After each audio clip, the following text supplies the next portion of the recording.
All right, hey, I am queuing up here to do some game design with you guys today here for Dungeons & Dragons 5th edition 2024 rules. We're updating Spelljammer Combat Exploration, a document that I printed, I published last year, and then they released 2024 rules, so I want to update the mechanics. There's some revisions that should be made, and I'm in the process of doing that here on stream with you guys. I grab a chunk of pages on Mondays and Thursday nights, and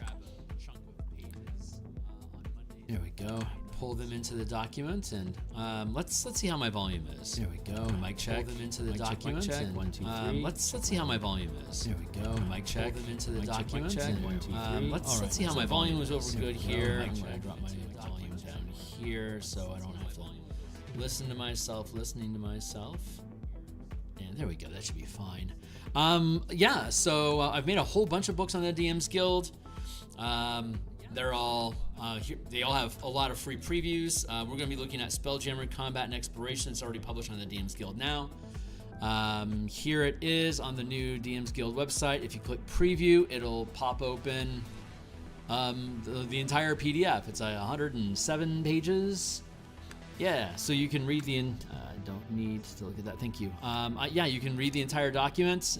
Just stream along with me if you're interested in the rules that we're looking at in here. And what the hell? Oh, something went wrong here. The deuce?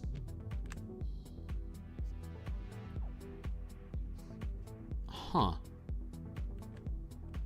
Looks like I don't know how the hell that happened.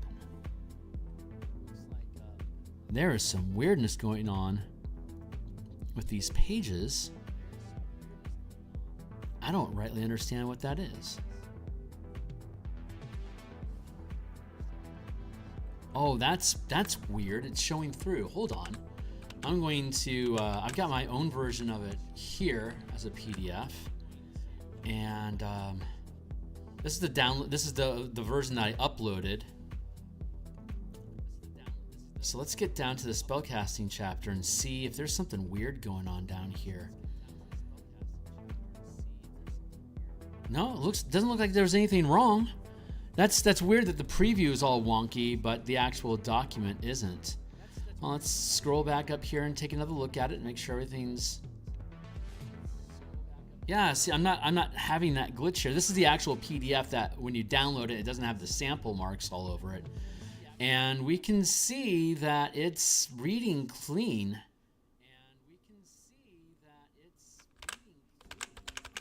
I don't know why that weirdness is happening on the preview.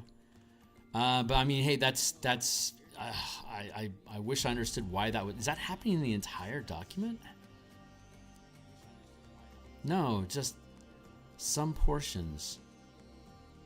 I'm gonna have to take a look at that. Is this because it wasn't like this when the last time we uploaded this document? Well, prior to this most recent upload, we didn't have these problems, and now we do. I'm wondering if it's just an issue with the preview. Huh? I mean, it is a free preview. It doesn't represent my work well if it's got this weirdness going on around it. I'm going to try reloading the page. This is not what I expected to be talking about right now.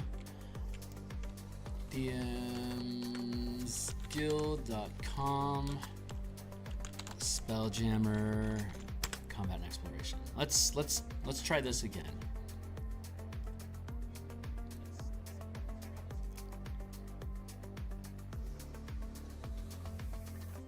Son of it, I don't understand why it's having these messes. I'm gonna have to mess around with it, I guess, and figure out what's going on with it. Okay, well, hey, I mean, you can still read along, and it's still a free preview. It just doesn't look good. I wonder if anything else has that problem. Let's go to Pacts and Patrons of Ravnica.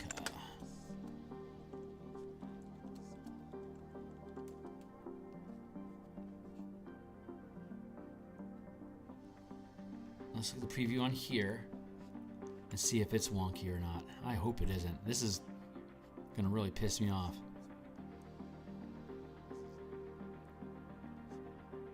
That looks okay. That looks okay. Huh.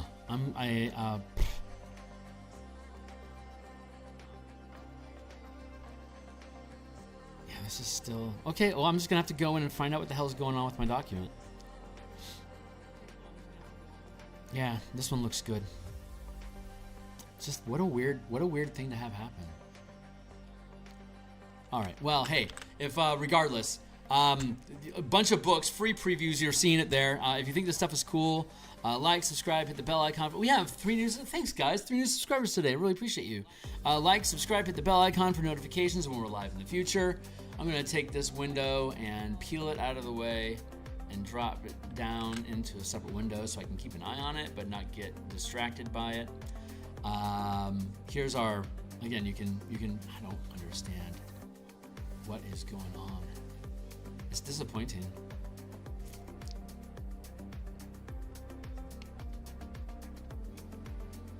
Huh. All right, well, let's take it back. And pop open the preview. Sure, whatever. Okay, so spells. Okay, so we went over how amplified spells worked last time. While using spell amplifiers on a ship, if you upcast or add or spend an additional spell slot, you can amplify the spell from being 5-foot squares into 50-foot squares. So instead of a burning hand spell covering a 15-foot cone, it'd be a 150-foot cone. Same thing with area of effects, like a fireball. If it covers a 20-foot radius, if you amplify it with 1 spell slot, it becomes a 200-foot radius. The damage doesn't change, but the amount of area, that area of effects, and the range of spells do change. If you spend 2 spell slots or upcast by 2 levels the spell that you're casting, you can now ramp it from the 5-foot square through the 50-foot to the 500-foot square. So your burning hand spell could affect 1,500 feet of space around your ship. In a cone, it'd still only do like 3d4 damage or whatever, but anything that's within the area, any exposed NPCs, monsters, characters, as well as ships themselves that aren't resistant to fire are going to take that burning hands damage, and that's a very large area of effect. So basically, it's the range and area of effect that are modified by amplified spells, and really nothing else. So it keeps spellcasting simple, and this whole system is based around, like, these are 50-foot squares. So this Star Moth occupies a 4x4 space at the 50-foot scale, while this Goblin Arrow is only 15 feet in size, so it obviously fits inside of this 50-foot square box very easily. Kind of like a pixie in a dungeon square, right? They're only 2.5 feet tall, they're occupying space in a 5-foot square, but they're tiny. So, like, this fighter craft is tiny compared to this vessel. So that's the magnifying size and scale. That's how you can work in the 5-foot, 50-foot, and 500-foot scale of combat on a map grid and still use the same 5e action economy. Check the previous episodes of us basically going through all the mechanics of how to operate a ship, what your roles on a ship are, how you use your action economy depending on what roles you're depicting. How now we're working on spellcasting, how that interacts with it as well. So we've already last session we got through the mechanics of how area of effect works. Like if I cast a spike growth in this area that the ship occupies, only the ship itself is going to be affected by the spike growth spell. It's not just going to appear floating in space and then rake your ship as you go across it. You have to have the spike growth grow on a surface, like an asteroid that a ship is nearby, or if you target the ship itself, it doesn't damage the ship, it damages everybody on the ship like you would expect it to, but it's just the spell is limited to the area of the craft that you're casting it onto. So we have a number of examples of different notable spells, and I need to go through them because a number of them have changed in 5e24. So we need to see what the changes are that might affect the notations that we have about these specific spells. And that's our adventure for the day, going through this notification stuff. So again, you can, there's something weird going on with DMsGuild preview uploads right now. I don't know why I've got this weird ring effect going around the ships here right now, but the entire document is available for you guys to look at if you want to read along with me. Link down in the description down below. Spelljammer Combat and Exploration. So Blade Ward. This spell can be cast normally or amplified. Let me see, where am I at inside this document? Let's get our scroll to work. All right, so let's go look at Blade Ward and see what it does. There's about 9 pages of spells, like maybe 7 spells per page. So I don't know if we're going to get through all of it in the next 2 hours or not, because I can get on a tangent and a tear. But I'm going to attempt to go through the spells that we listed here and see if I need to replace any of them or modify any of them. And then we're going to take notation about what we need to modify. And if you want to see the document that we're using to do our updates, that would be the Spelljammer subclass work in progress. If you click that, it'll take you through to Spelljammer subclasses. This is using the unique mechanics that we've developed for Spelljammer Combat and Exploration and using those rules to create subclasses. We have 13 subclasses, Artificer through Wizard, and all of these are using 5e24 mechanics. And we'll be working on publishing this book once we get the updates for 2024 complete. We'll end up bundling this with the core book. Arcane Shipwright, fun stuff. Okay, great. So once we get past that, here's all the notation that we have in the different chapters. These are all changes that we have not yet implemented for the 5e24 update that need to get processed. So we're just basically keeping a catalog here of revisions that we need to make. So this is where we'll be notating our documents, page 50, right-hand column, or page 49, left-hand column, page 49, right-hand column. And we're just basically grabbing the text modified depending on either an edit, like an error we found in the text that we missed before, or legitimate changes that need to happen as a result of using the 5e24 mechanics. Drop down here, fix my screen. And let's see. I'm going to take a second here. Excuse me real quick while I fix my screen.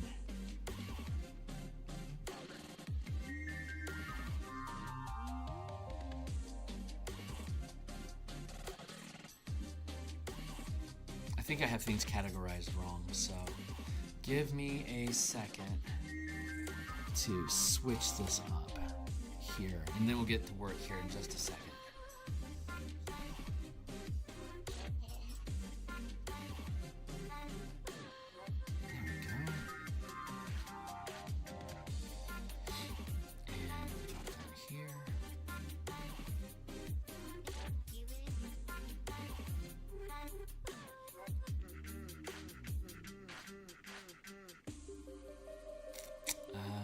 Almost done.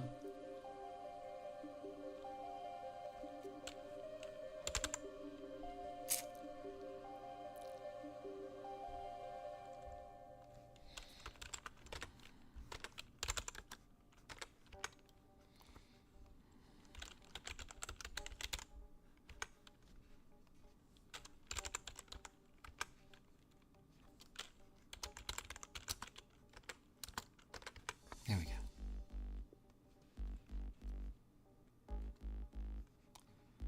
And everything should be good to go. Cool there. And let's check here. Okay, great. So everything's fixed now. Sorry, guys. I was having an editing issue here on my world, and I think everything is squared away now. So welcome aboard, folks. Right, so here, and then here, and then here, and now here's the actual document. And again, it's here on the DMsGuild for you guys to look at as a free preview, if you please. Click, click, click. Cool. So let's look at Blade Ward. That's where we're trying to get to. Here in the Rules Online, Blade Ward, new version. Cantrip, duration. So this spell can be cast normally or amplified. Blade Ward. Whenever a creature makes an attack roll against you before the spell ends, the attacker subtracts D4 from the attack roll. Boy, oh boy, I'm not excited about that. What was the legacy version? You extend your hand and trace a sigil in the air until the spell ends. You have resistance to bludgeoning, piercing, and slashing damage dealt by weapon attacks. That used to be super useful because it would half the damage of incoming siege weapons against you. But it looks like they've taken that away from us in 2024. So let's see about.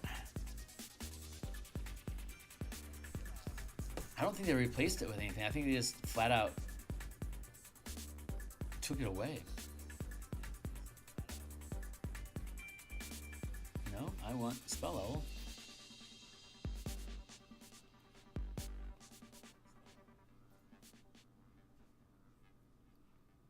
Oh, I see what's happening.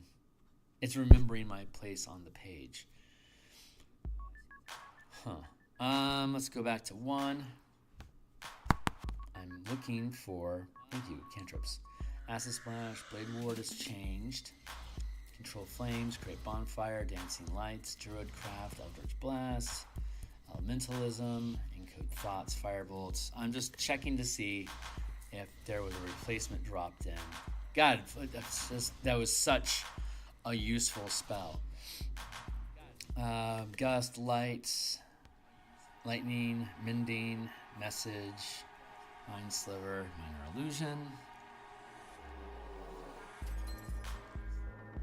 Prestidigitation, Primal Savagery. What's that in? That can't be WotC.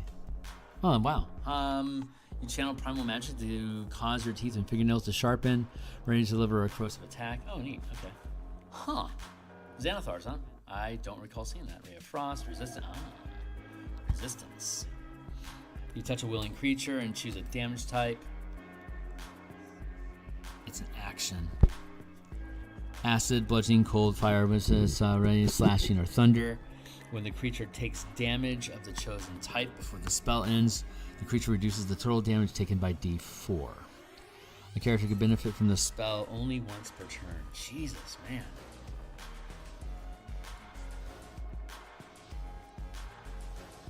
That's brutal. Shape Water, Shillelagh, Shocking Grasp. I don't think we have anything that's comparable now. Spare the Dying, Starry Wisp, Sword Burst, Thorn Whip. What is Sword Burst? Where's that coming from? Sword SCA, no wonder.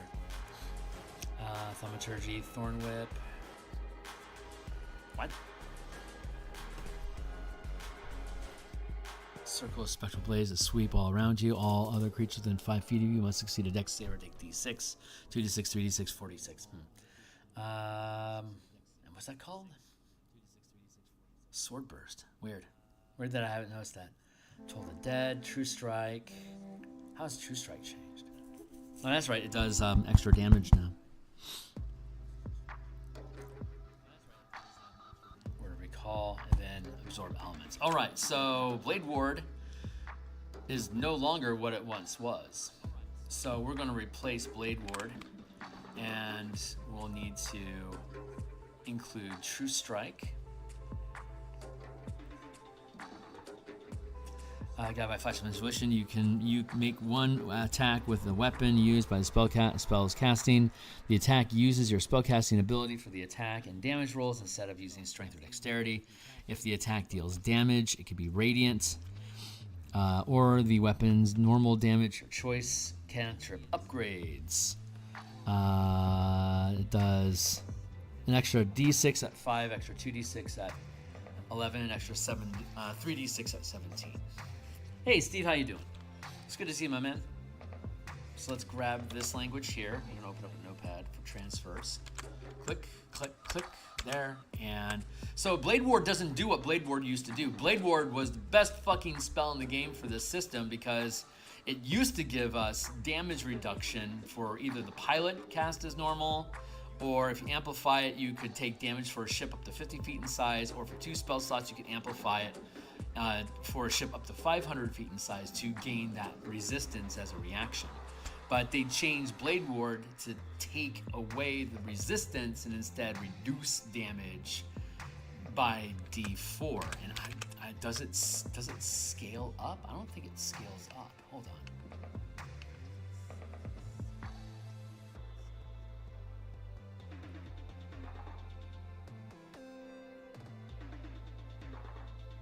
Yeah, whenever a creature for a minute of concentration versus Blade Ward was 1 action and it lasted 1 round.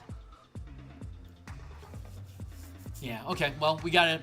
We're updating the book for 2024. So if you want to use the 2014 book, you are welcome to do so. And this book will still exist on DMsGuild in its 2014 version for you to make use of as needed. But we are updating for 2024, and I want to be compliant with the 2024 rules. So this is going to be page 51. Left. Remove Blade Ward because it doesn't matter anymore. And then let's see. Slide message up. Include True Strike.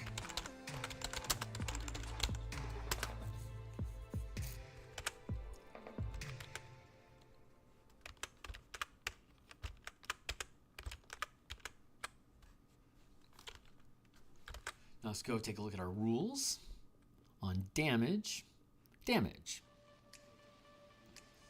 Amplified spells deal normal damage. Weapon attack damage. Thank you. Spells and class features that add damage rolls to a weapon attack can be cast on siege and mounted weapons, but not squadrons of ships. Siege and mounted weapons deal additional damage as normal without amplifying the spell or the effect. For example, a paladin that hits with a siege or mounted melee weapon attack can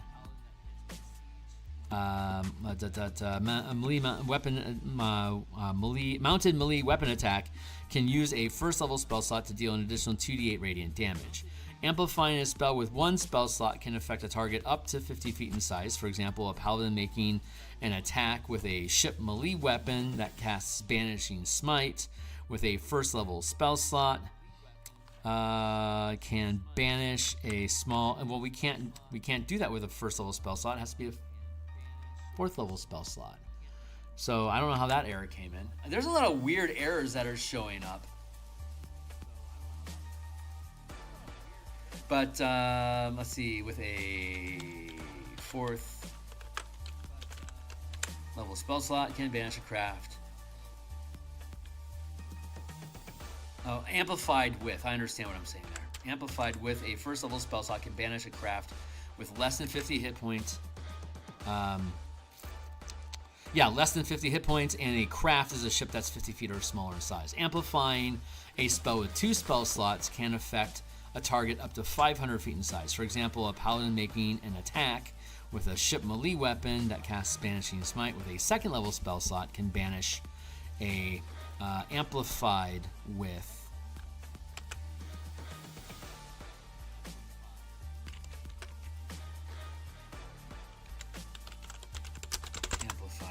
language. Okay, but the actual damage itself. So weapon attack. Spells and class features that add damage rolls to a weapon attack can be cast on sieging weapons, but not squadrons. Damage. Amplified spells deal normal damage. Many ships provide total cover to crews under deck. For example, amplify a fireball spell covers a 200-foot radius, but it still deals 8d6 damage, or half if you make a save. Let's see.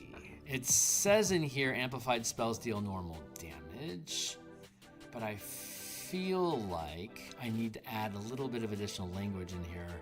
Weapon attack damage.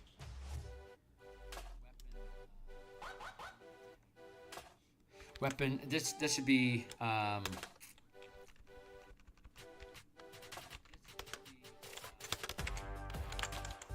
Weapon.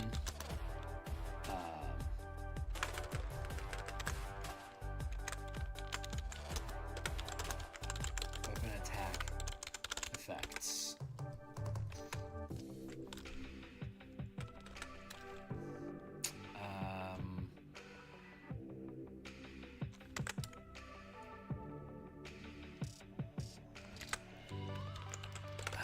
what do I want to do? Is it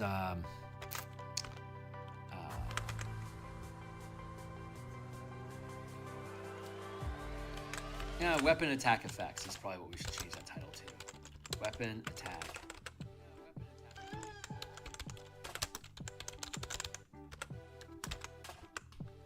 Yeah, I think that's correct context.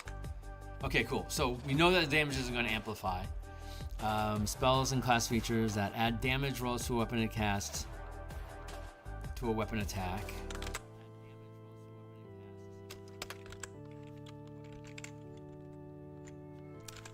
Deal normal damage and can be cast on weapons, on siege and mounted weapons.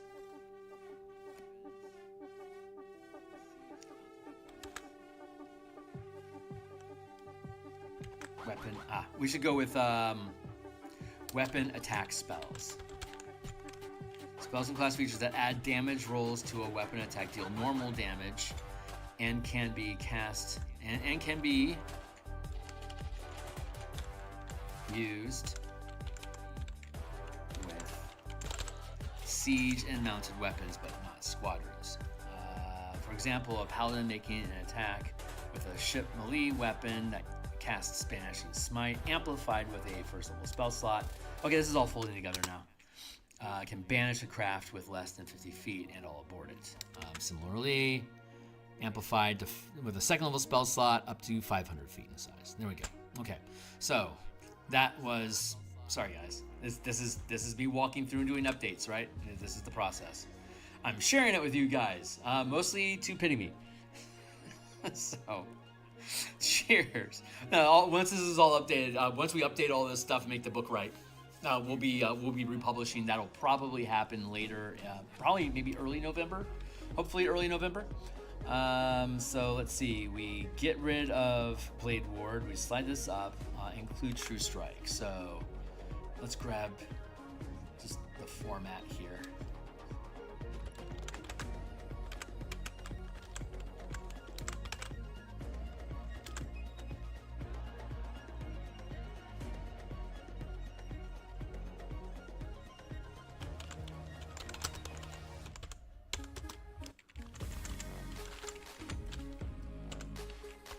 Include True Strike. This spell can be cast normally. This spell,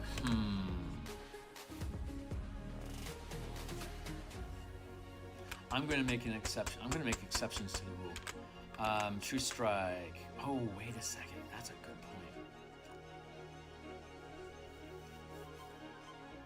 point. Actually,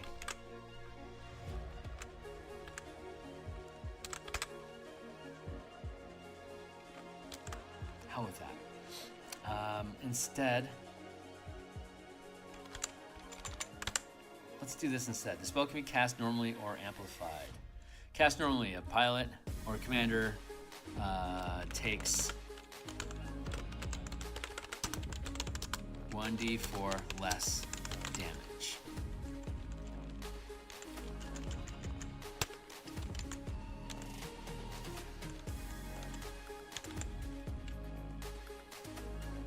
For one spell slot, you target a craft up to, wait a second, let's look at our space.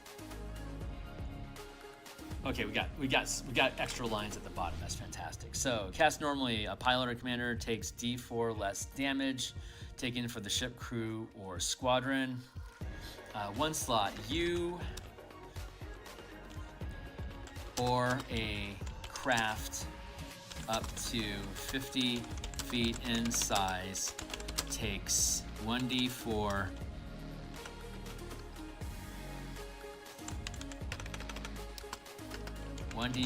times 10 damage, period. Two slots, you or a ship up to 500 feet in size takes 1d4 times 10 less damage.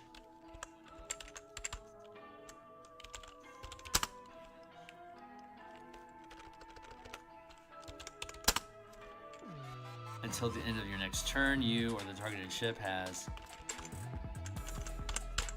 There, and what's the duration on this?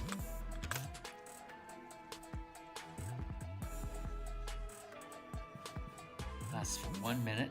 Whenever a creature makes an attack roll against you before the spell ends... oh, wait, it's just... Oh, fuck you. It subtracts from the die roll. Got it. Oh, I misread that. We should... No, okay, and then what we should probably do instead is... So, Blade Ward reduces their attack roll. I misunderstood that. Let's go to Resistance.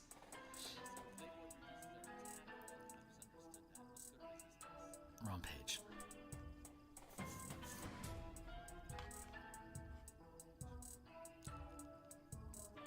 This is the one. Damage taken by D4, so it's Resistance that we now have. So yeah, remove Blade Ward, slide up Message, and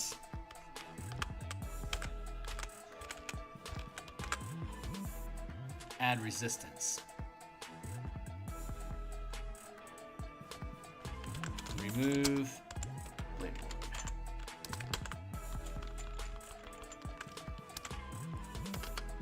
Slide up Message, include Resistance. This spell can be cast normally or amplified. Cast normally, a pilot or a commander takes 1d4 less damage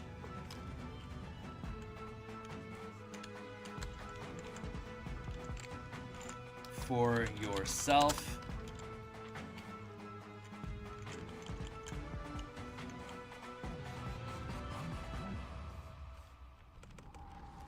cast only a pilot or commander takes 1d4 less damage when taking damage for yourself, the ship, crew, or squadron.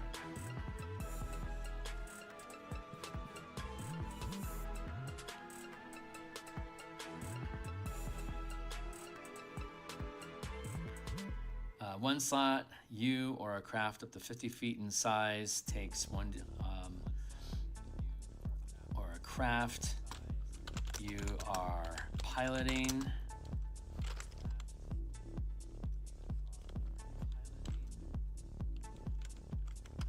up to 50 feet in size. 50 feet in size takes 1d4 less damage. Thank you. 2 spell slots, you or a ship you are piloting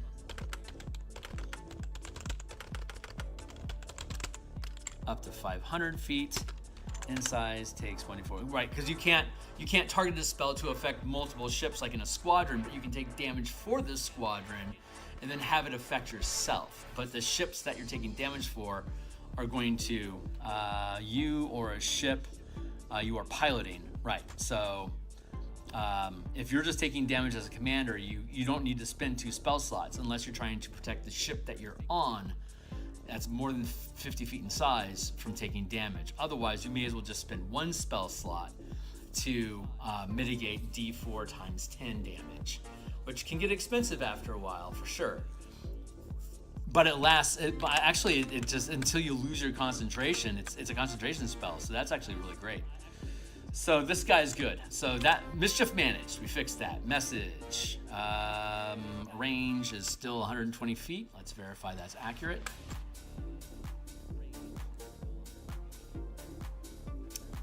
Just gonna look up message.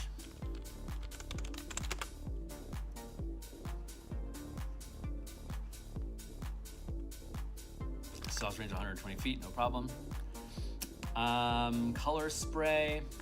All creatures within the area of effect without total cover must succeed on a wisdom saving throw or be blinded. Let's verify that color spray still works the same way, so we don't have to change the notes in it.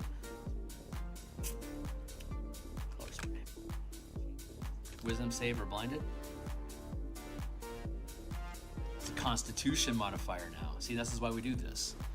Page 51.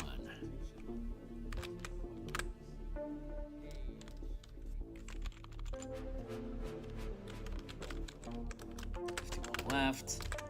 This is color spray equals Constitution save. Thank you. or be blinded.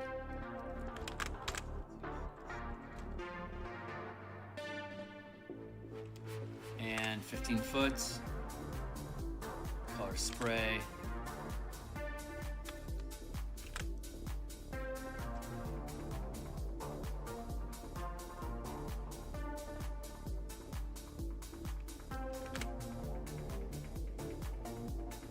Each creature in a 15-foot cone originating from you. Was it always that way? This looks like it, the range. Wow, that's goofy that I would have that in addition.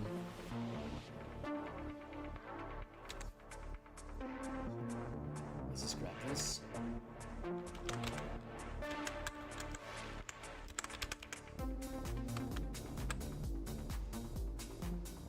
Weird.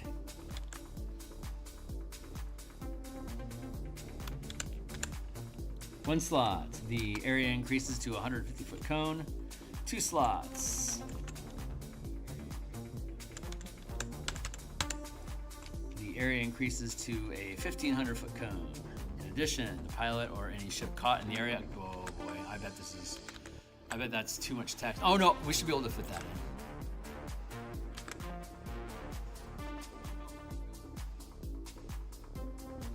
The area of effect must save, even the ship provides total cover, right? Because it's a visual thing. Okay, those are the revisions that we need. What? 1, 2, 3, 4, 5. 1, 2, 3, 4, 5, 6, 7, 8, 9. Wow.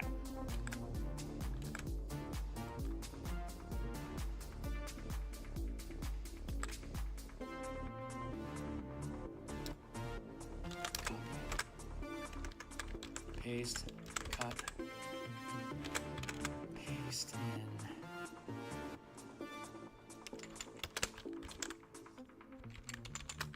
There, like that.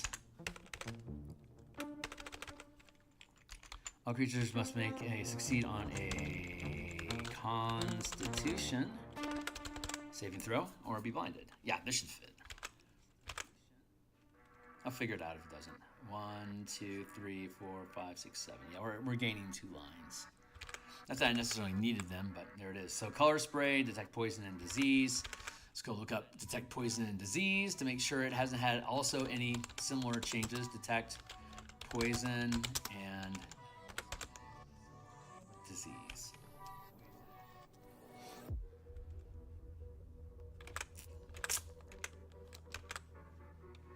$300 feet.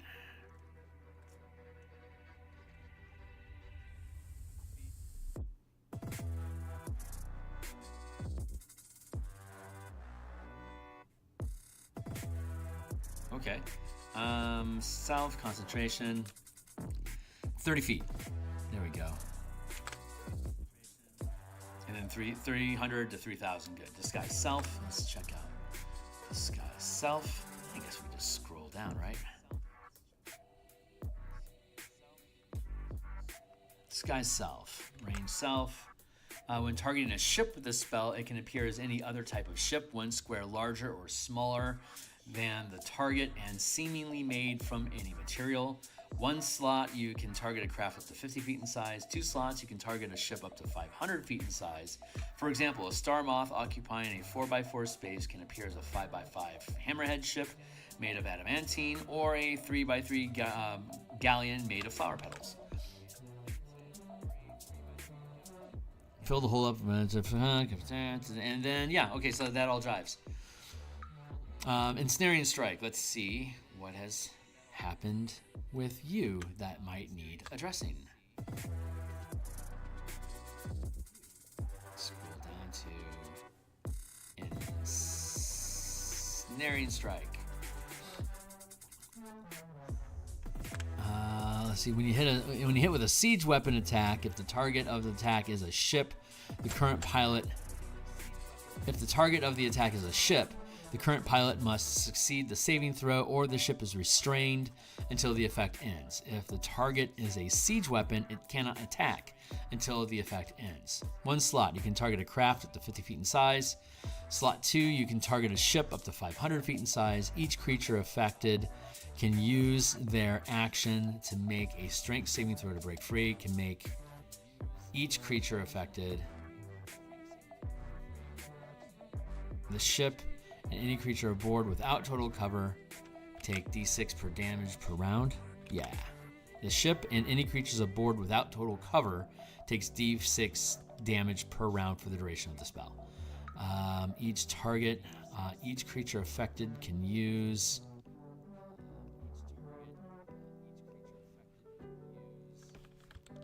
Let's do a copy, paste here, cut, paste. This is column, this is 51R. So let's go to page 51R, modify ensnaring strike. Dot, dot, dot.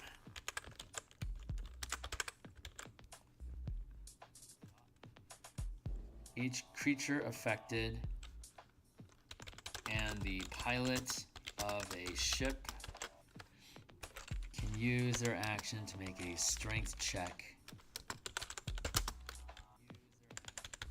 to break free.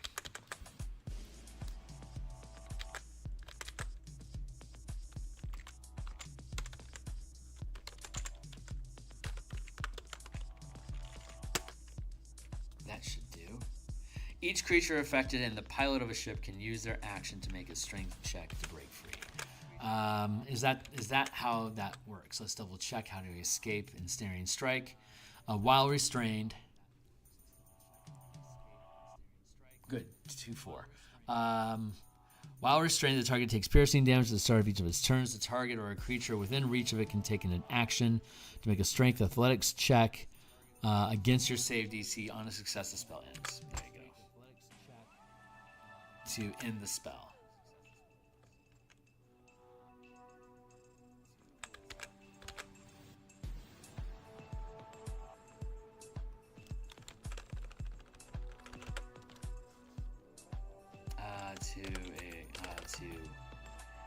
Each creature affected and the pilot of a ship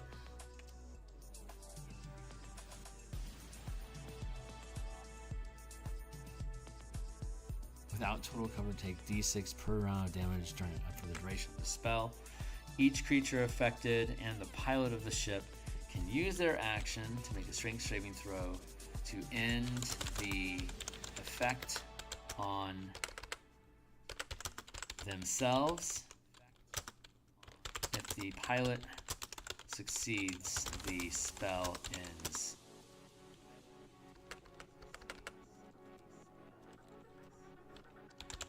Period.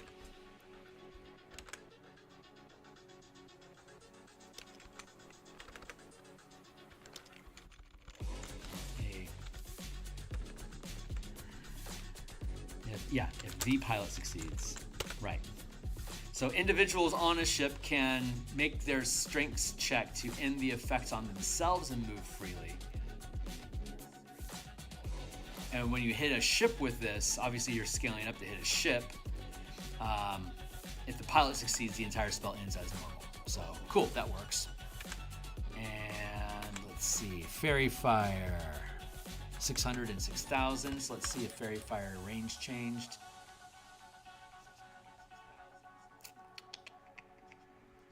Fairy Fire, 60 feet.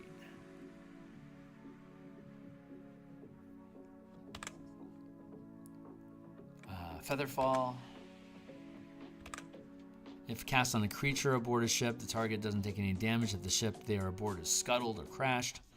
The range increases to 600 feet, and you can target a craft up to 50 feet in size.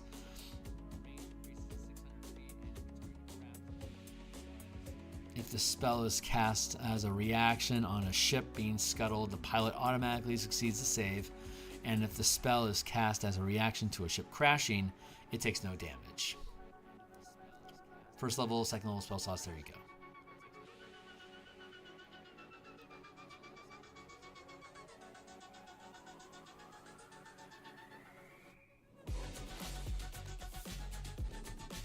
As a reaction to a ship being scuttled, the pilot automatically succeeds the save, and if the spell is cast as a reaction to a ship crashing, it takes no damage. Okay, yeah, that's still that is all still logical. It makes sense. Is the range correct? 60-foot range. Yeah. Lawn Strider. When targeting a ship with a spell, its movement speed and combat increases by 1 square. 1 slot, 50 feet, 2 slots, 500-foot ships. Yeah, those are both accurate. I know those still work. Sanctuary. Wait a second. Lawn Strider. Let's just double check it real quick. L for Lawn Strider. Touch. Yeah. Sanctuary. Okay, cool. Let's look at how Sanctuary sits now and Shield. See, this isn't taking nearly as much time as I was afraid it would. You ward a creature, Sanctuary, you ward a creature within range until the spell ends. Any creature who targets the warded creature with an attack roll or a damaging spell must succeed on a wisdom saving throw or either choose a new target or lose the attack or spell. The spell doesn't protect the warded creature from area of effect. The spell ends if the warded creature makes an attack roll, casts a spell, or deals damage. So, Sanctuary, when targeting a ship with a spell, the ship and all crew aboard are affected. And the range is 30 feet, so 300 feet, 3,000 feet. So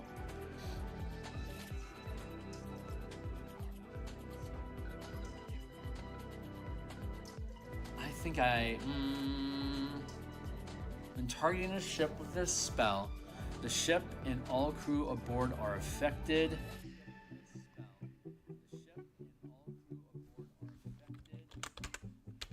I've got words for this.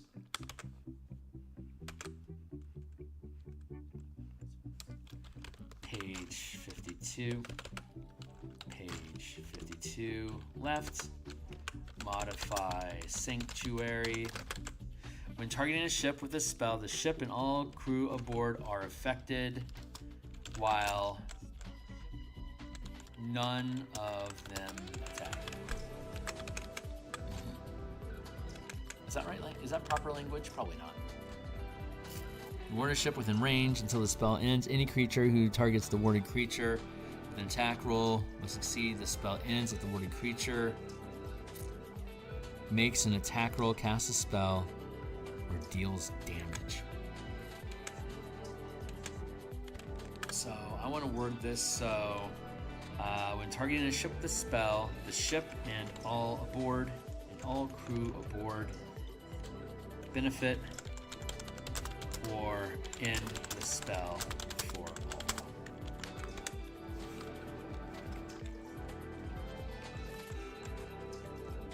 Benefit from the spell and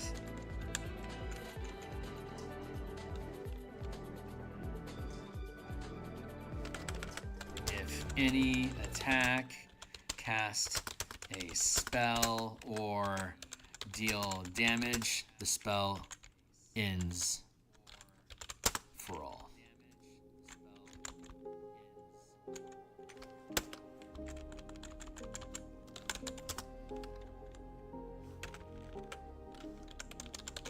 And if any affected attack, cast a spell, or deal damage, the spell ends for all.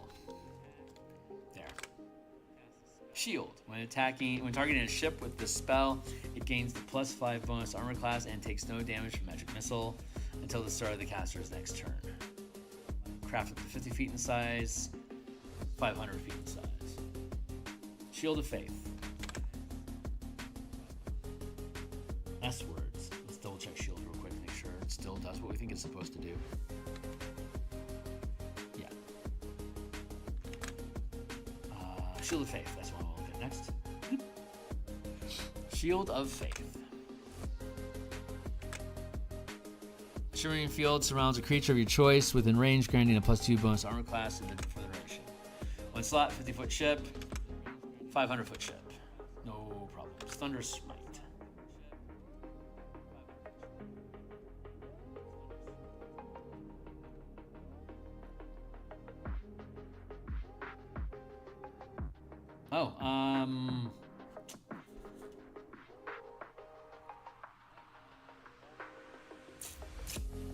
Thundering Strike doesn't exist anymore. Let's let's go hunt for paladin spells.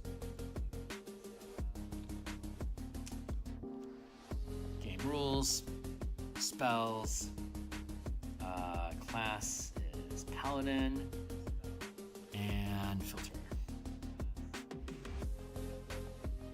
Here we go.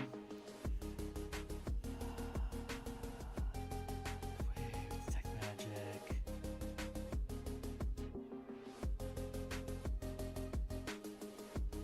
Protection.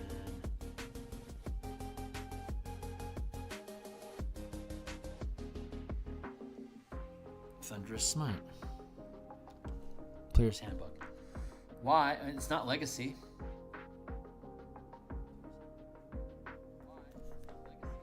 Wait.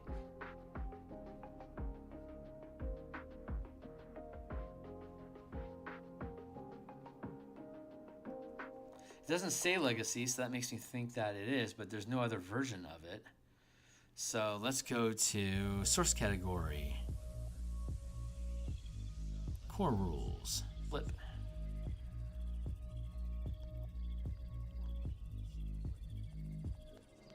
Double checking for Thunderous.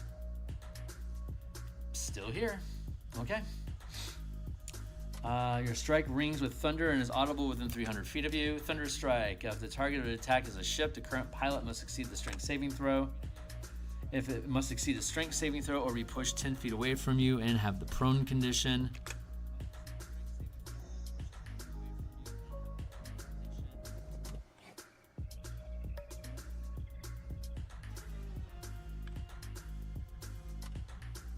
What? I'm dealing 12 thunder damage. Why am I doing that?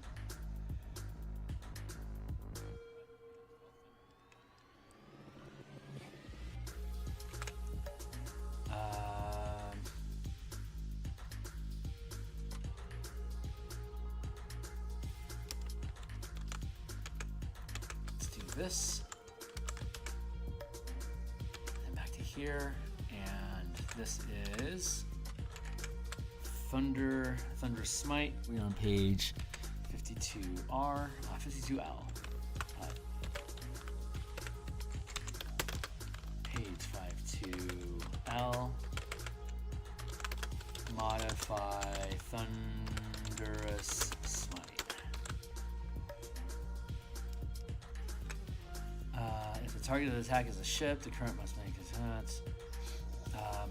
You can target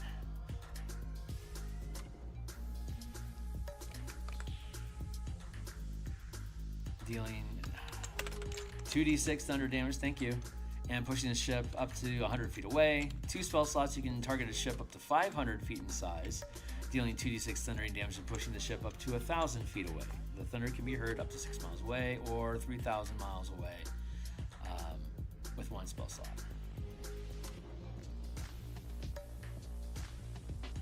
There, okay, cool, yeah, that works, great. Just a typo there, apparently. Wrathful Smite. Let's go look at Wrathful Smite. Or Faffle Smite.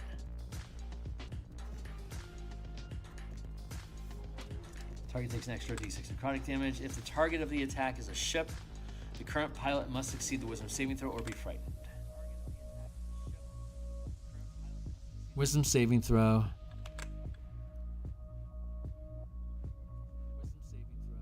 Though the ship is immune to psychic damage. Oh, it deals necrotic damage now. Interesting. Okay, well, we know what to do. Page 52R.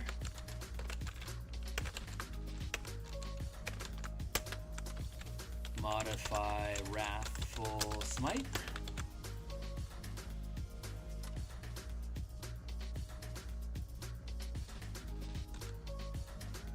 Period. That just saved us a line, making up for the extra line that we needed to potentially add. Zephyr Strike. Zephyr Strike doesn't exist anymore, I believe, in 5e24, but it's backwards compatible, and I like Zephyr Strike, so I want to leave it in the book.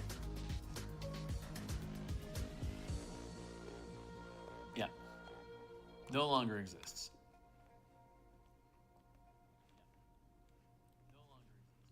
Clear that. Let's reset everything and then go back to the letter Z for Zephyr.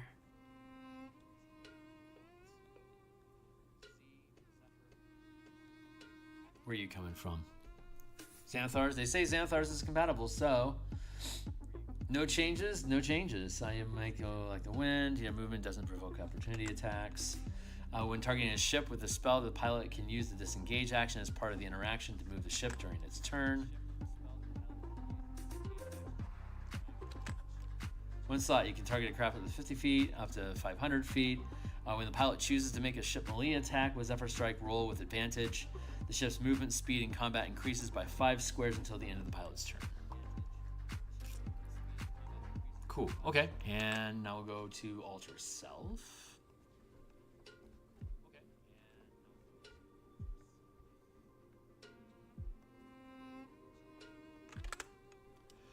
When targeting a ship with the spell, choose one of the following options. Change appearance, create a weapon. Change appearance. You alter your appearance. You decide what you look like, including your height, weight, blah, sound of voice. Change appearance. You transform the appearance of the ship to any creature or object the same size.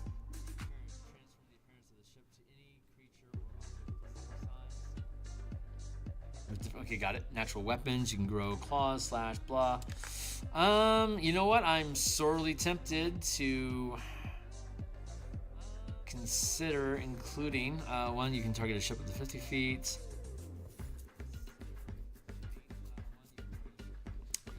When targeting a ship with a spell, choose one of the following options. Aquatic adaptation. I can see an argument for. Let's go with Alter Self. So this is going to be page 52R. No, this was page 52 left. Oh.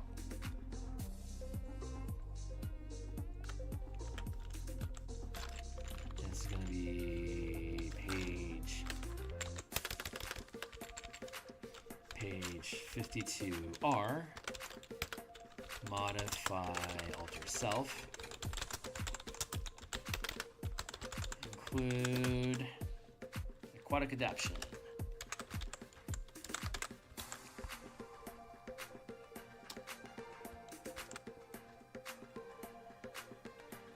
A sealed bubble forms a sealed transparent bubble forms over the exposed decks on the ship, sealing the ship from taking on water if submerged.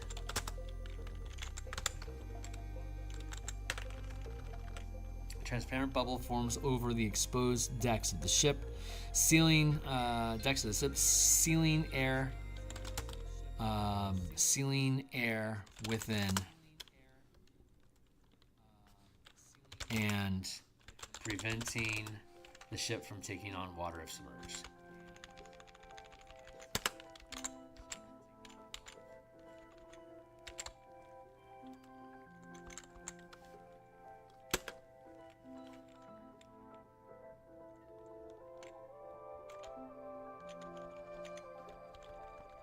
From filling with water if submerged. There we go. That's the language. Good us. Good us. Next. Branding Smite. Let's go find you, Branding Smite.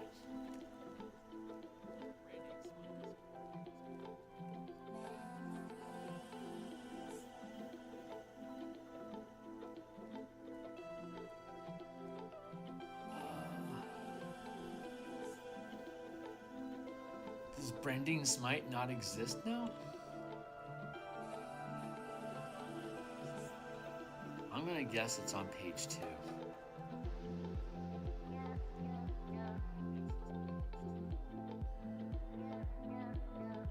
You know, if things were in order.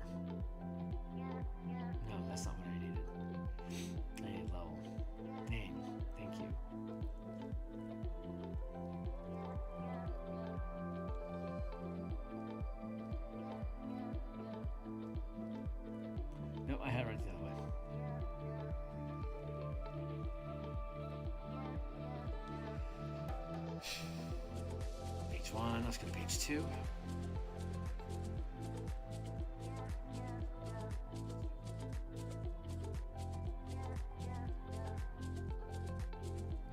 Was it changed to something? Was it changed to another name?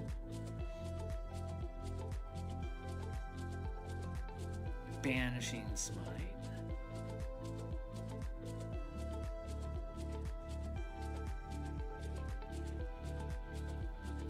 Page 5 then, not page 2.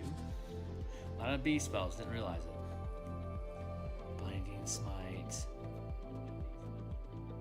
Blank. Borrow, Broom. Branding Smite. It's legacy only. Okay, what did its name change to? Surely it changed to something. Otherwise, we're just going to remove it from the page. So let's go to class, which is going to be Paladin, and source category is core rules. And let's search. Now we're going to skim through the Paladin spells to see what we can find. Blinding Smite, Bless. Let's go with spell level for this one.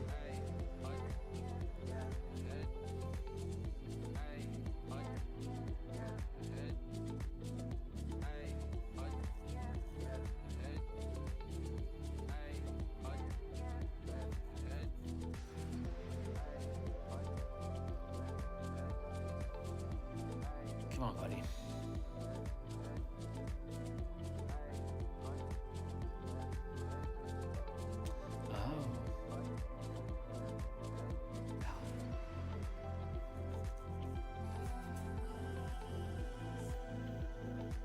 Now we go by level. That'll straighten it up.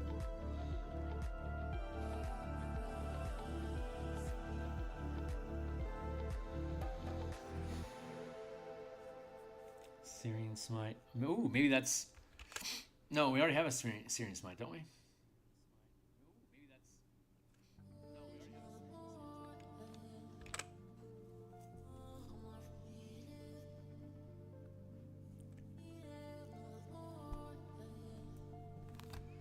Okay, and what does Branding Smite do?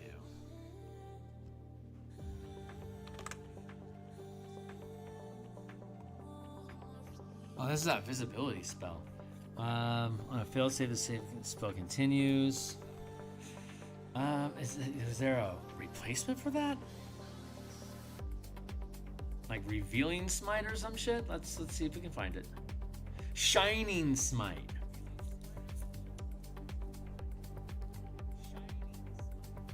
And it can't. Okay, so they changed it from Branding Smite to Shining Smite for whatever reason. Okay.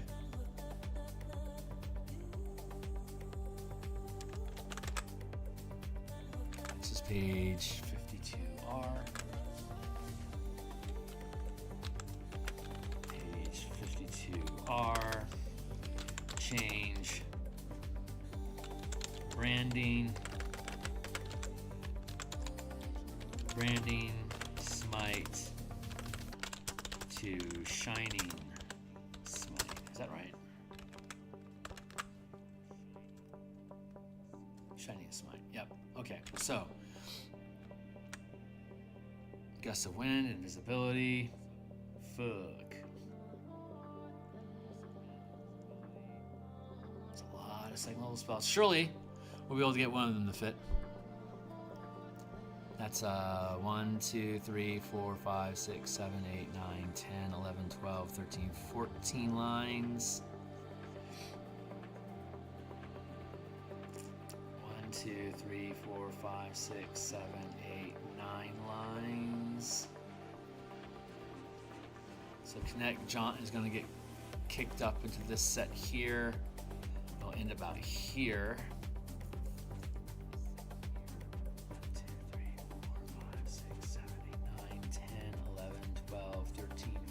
15.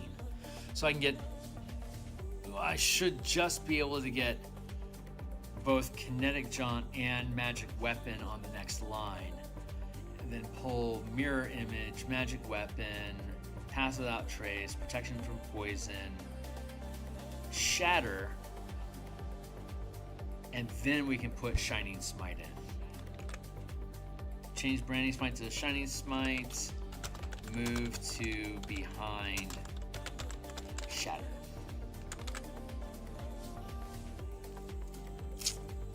My God, am I almost done? 1, 2, 3. This is exhausting. 4. And then 5. So we got 5 pages to go.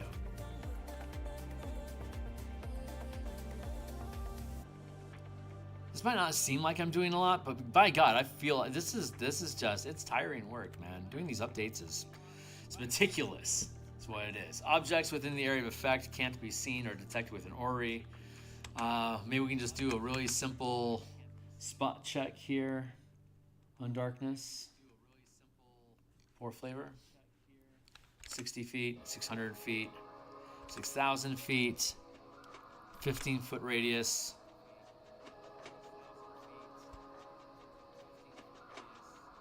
It's 150 to 1,500. Good.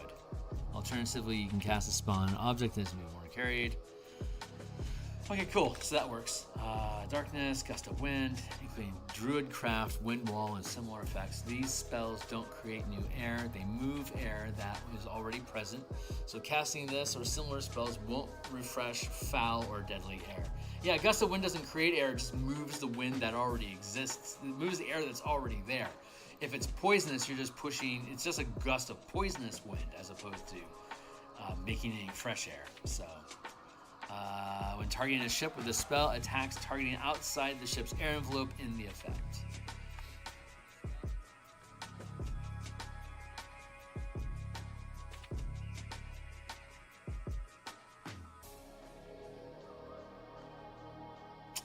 Kinetic Jaunt when targeting a ship. I don't think Kinetic Jaunt exists in 2.4, does it?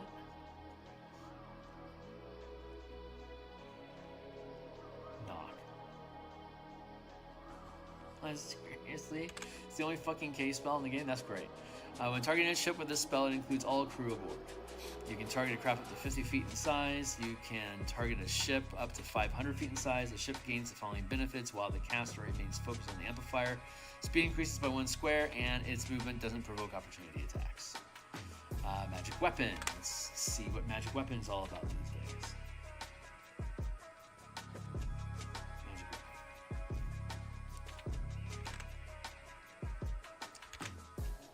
You touch a non-magical item. Until the spell ends, that weapon becomes a magic weapon with a +1 bonus to attack and damage roll. The spell ends early if you cast it again. The bonus increases to +2 with a level 3 or 4 spell slot. The bonus increases to +3 with the 6th level spell slots. Mounted weapon becomes magic for the duration, granting a +1 bonus to attack and damage rolls. For 1 slot, a siege weapon targeted by the spell becomes magic, granting a +1 bonus to attack rolls. Mirror image. The spell can affect the ship you are aboard while you maintain focus. Pass Without Trace. All creatures and ships within the area effect. Does Pass Without Trace still work the same way? Let's verify that. Pass Without Trace. 30-foot emanation. 300 feet, 3,000 feet. Effect a +10 bonus to ability stealth checks while taking the hide action and can't be detected through an orrery. You radiate a concealing aura of 30-foot emanation for the duration. While in the aura, you and each creature you choose have a +10 bonus stealth check and leave no tracks. I'm gonna grab some water.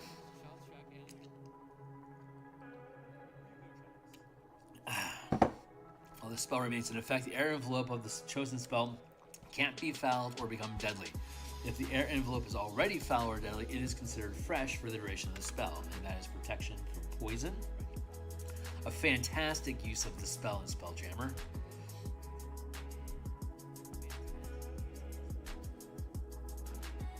If you permanized protection from poison on your ship, it would effectively have infinite air.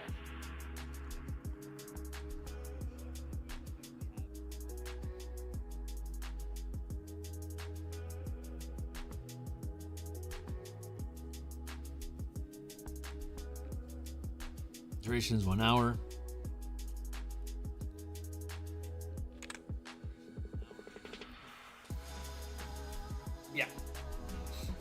Shatter.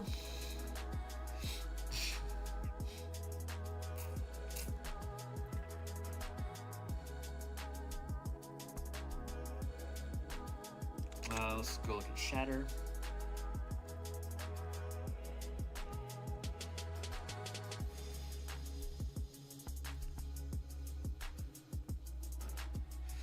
A loud noise erupts from the point in your choice. Each creature in a 10-foot radius sphere center that takes a Constitution saving throw, taking 3d8 thunder damage on a failed save, or half as much on a successful one. A construct has disadvantage on the save. A non-magical object that isn't being worn or carried also takes the damage if it's in the area of effect. Oops, I clicked the button. Did not mean to do that. Let's go back to...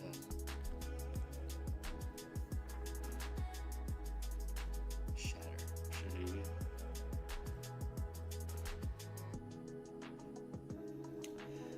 Same with the disadvantage too.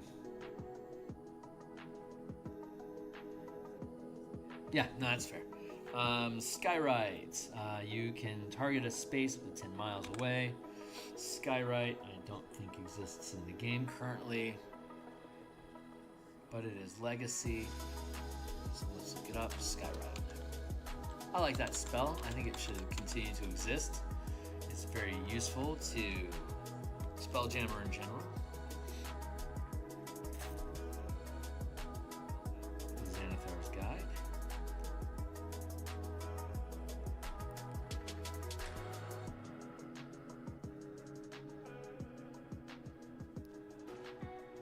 Strong wind can disperse the clouds. Okay, so how do we have Skyrite? You can target a space up to 10 miles away with the spell is cast without amplifying it, forming words that occupy a 500-foot space. For one spell slot, you can target a space up to 100 miles away, forming words that occupy a 1-mile space. You can target a space up to 1,000 miles away, forming words that occupy a 10-mile space. There you go.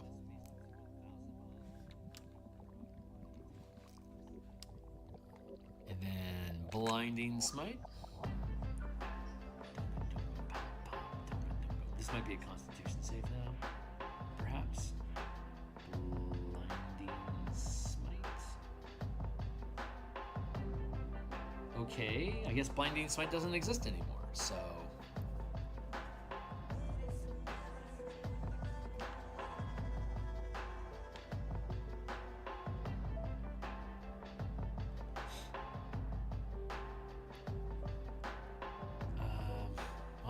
Let's see if we can find it. Yeah, there it is. Fucking Blinding Smite. Target hits, 1 minute, 1 bonus action, takes an extra 3d8 radiant damage from the attack. The target is blinded condition, and the target automatically has a blinded condition. It can try to end it with a Constitution saving throw. Blinding Smite. When the target is shipped the spell, the current pilot must succeed the saving throw or be blinded.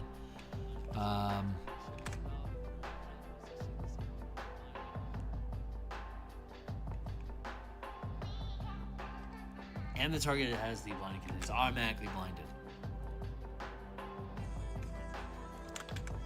So let's do this. Blip, blip, blop, blip. And this is page 53L. 53R.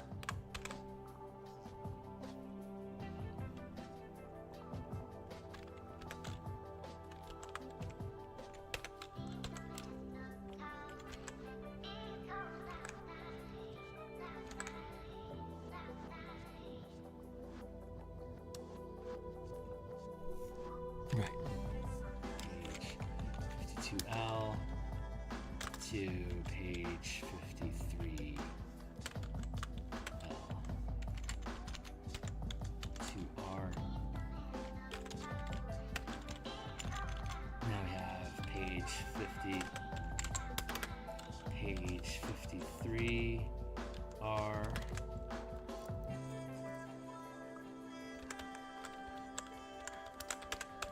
Smite, modify,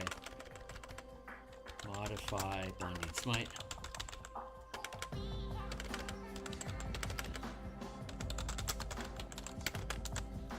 When targeting a ship with a spell, the current pilot is blinded.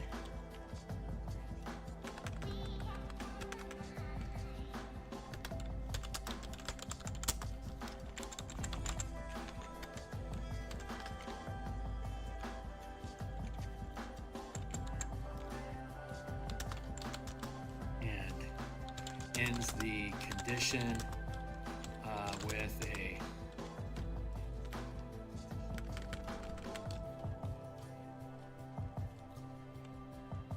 and must succeed the Constitution saving throw to end the effect.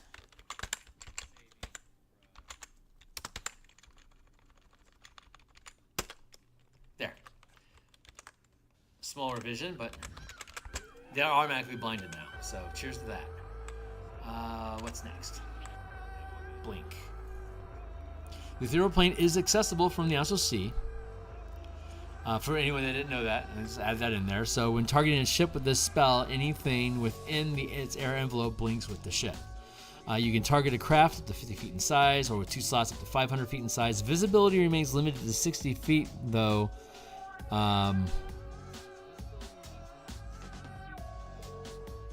60 feet, comma, though a ship with an orrery.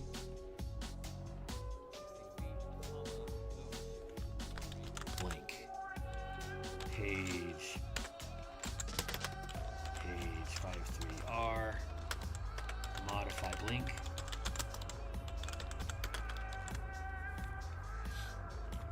.60 feet, comma, though a ship with an orrery can detect objects in the ethereal plane, same as in the astral sea. Anything outside the air envelope on the ethereal plane remains when the ship returns. There you go. So you have to be inside the air envelope of the ship that got affected by the blink to bounce back and forth in the ethereal, and if you leave the bubble while it's in the ethereal plane, you are stuck there. Maybe the ship will come back on the next blink, maybe it won't, you don't know. Crusader's Mantle. Let's look up that spell to make sure we know what we're talking about.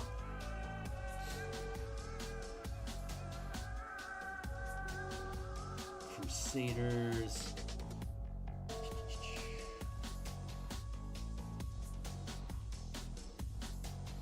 What am I looking at? What is this? What is this spell list that's just lacking shit? It's just, I don't know what I'm looking at. Crusader's Mantle. And yeah. This core rulebook still. You radiate magical aura, 30 feet emanation. While in the aura, you and your allies can deal an extra D4 radiant damage when hitting with a weapon or an unarmed strike, which isn't very impressive.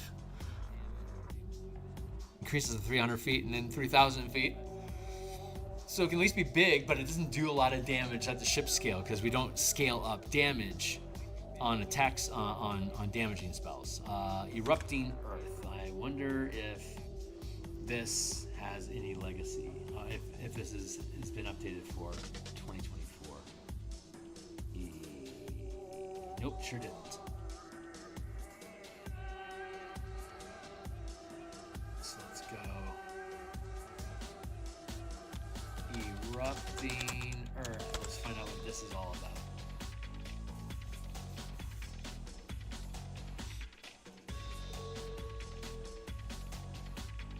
Prince of the Apocalypse, Elemental Evil, Xanathar's Guide. There we go. And Xanathar's Guide is still technically compatible if they haven't reprinted the spell, so this is good. Choose a point you can see on the ground within range. A fountain of churned earth and stone erupts on a 20-foot cube centered on that point. Each creature on that area, choose a point you can see on the ground within range. A creature takes bludgeoning damage on a failed save or half as much damage on a successful one. Additionally, the ground in that area becomes difficult terrain until cleared. Each 5-foot portion. Huh. This is kind of making... okay, what I don't know is what happens if you don't have stone. It says ground, but what if you're on a boat?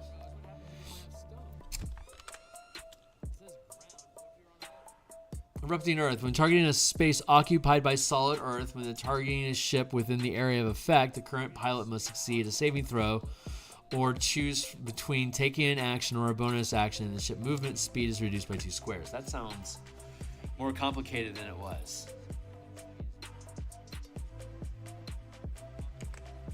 Yeah, Erupting Earth just got a lot simpler.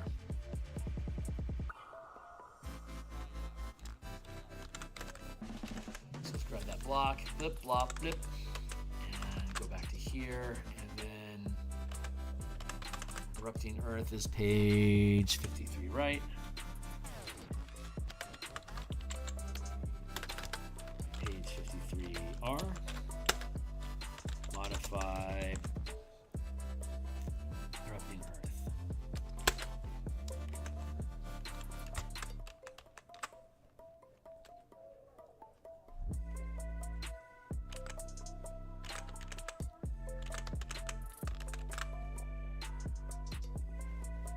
Space occupied by Earth. When targeting a space occupied by solid Earth, when target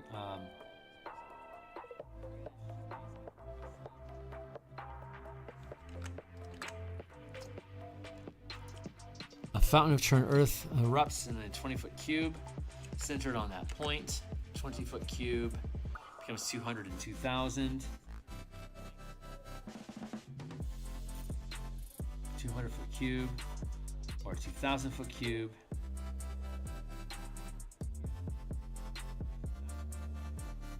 When targeting a space occupied by solid Earth,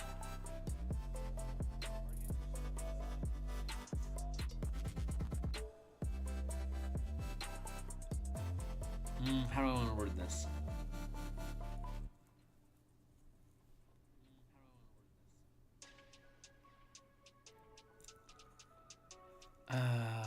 Let's see.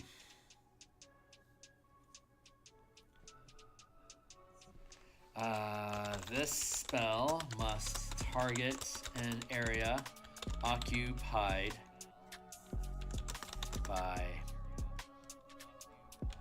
Earth or rock, period.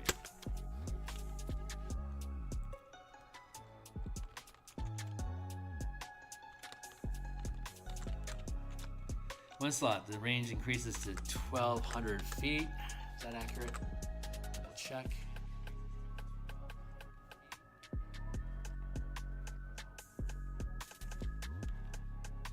The area increases to a size of 200-foot cube. Each 50-foot square requires 2 hours to clear by hand.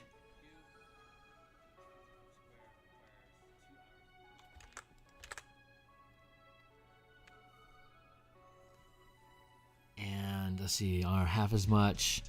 Additionally, the ground in that area becomes difficult terrain until cleared. Okay, each foot, okay. 1 minute to clear. Each 5-foot portion requires 1 minute to clear. You can cast a spell using a spell slot of worth a little higher. There we go. Okay, cool. So that'll clean that all up. The spell must, the area increases the area of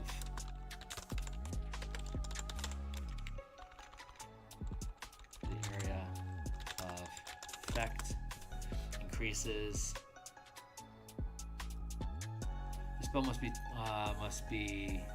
The spell must target an area occupied by Earth or rock. Each 50-foot square requires 2 hours to clear by hand. Each 500-foot square requires 2 days to clear by hand. Okay, cool. That's easy enough. Okay, great. Yeah, that's good language.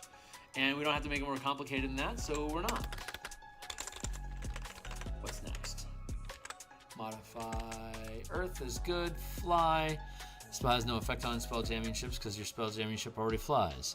When targeting a ship with the spell, its speed is reduced to 1 square in combat and it can't be scuttled. You can target a craft up to 50 feet in size, affecting it and all within its air envelope.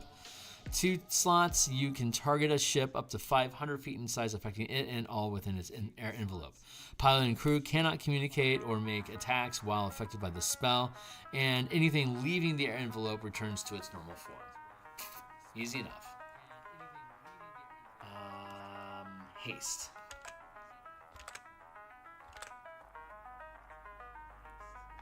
Feel like haste got modified. Let's go take a look. Haste. When targeting a ship with its spell, the ship's bonus armor class increases by 2. There. You can target a ship up to 50 feet, 2 slots. You can target a ship up to 500 feet. Roll dexterity saving throws and pilot checks with advantage. Gain an extra action that can be used to make the single attack, move the ship, disengage, or hide.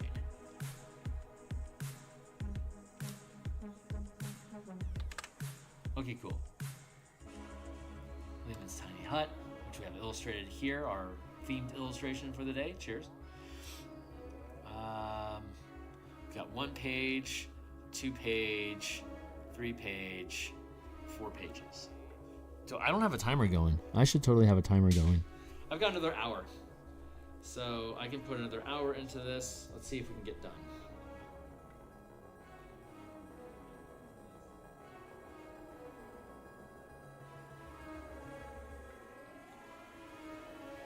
Sorry, just checking my shit here real quick.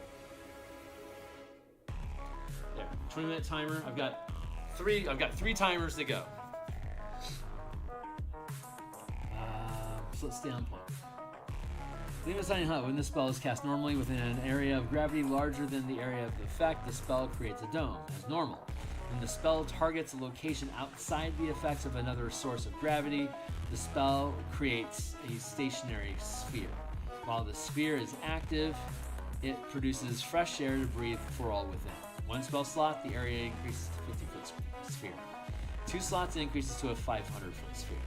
The duration of the spell also increases by 8 hours for each spell level slot spent, amplifying the duration up to 48 hours with a 6th level spell slot. When amplifying the spell with a 7th level spell slot, the duration increases to 72 hours. An 8th level spell slot increases duration to 10 days, and a 9th level spell slot increases the duration to 30 days. There you go. Okay, and I'm pretty happy with that language. Mirror image. The illusion created by this spell can be detected through an Ori and a creature that uses its action to examine the image. Is that still true? Mirror major image. Let's go take a look. Major image.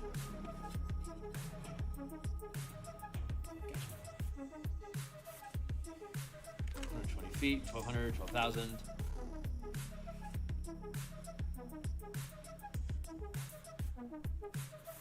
Physical interaction with the image reveals it to be an illusion for things that can pass through it. A creature that takes a study action to examine the image can determine that it is an illusion, takes a study action.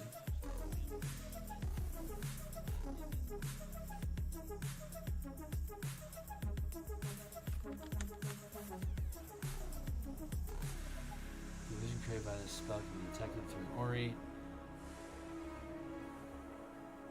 comma, and a creature. Let's copy, paste, copy, paste. And this is major image on page 54L. Page 54L. Modify major image.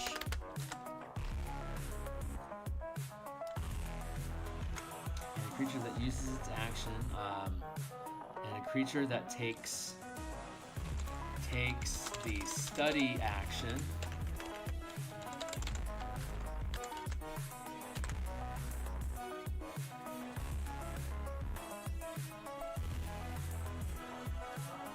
To examine the image, can determine it is an illusion by a successful intelligence investigation check.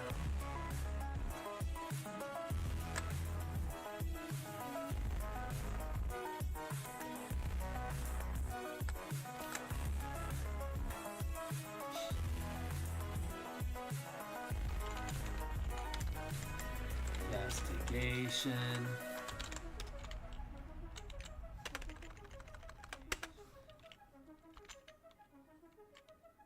Against your spell save DC.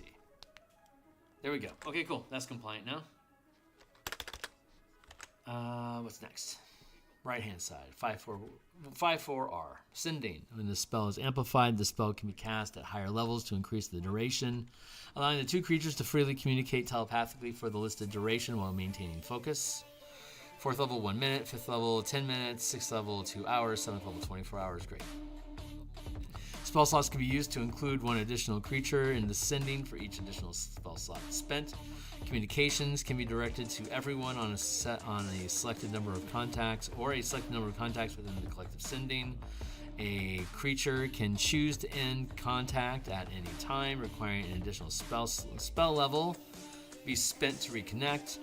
A creature can choose to not be contacted for the duration of the current sending, but can be targeted by other castings of the spell. Okay, slow. When targeting a ship within the area of effect, the current pilot must succeed saving throw or choose between taking. Okay, let's verify what slow does.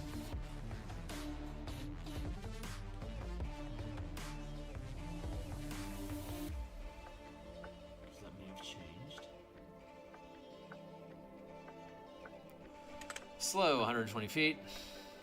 1,200, 12,000, very good. 40-foot cube, 400-foot cube, 4,000-foot cube. An affected target speed is halved, so we already have it reduced by 2, -2 armor class and dexterity.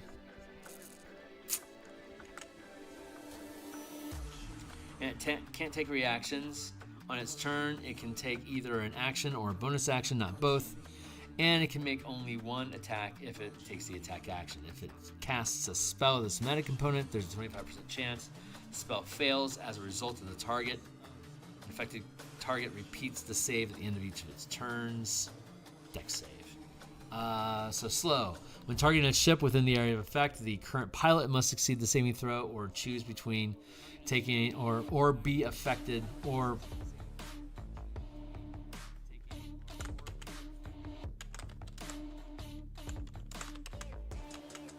be affected by the spell. So page 54R, modify slow.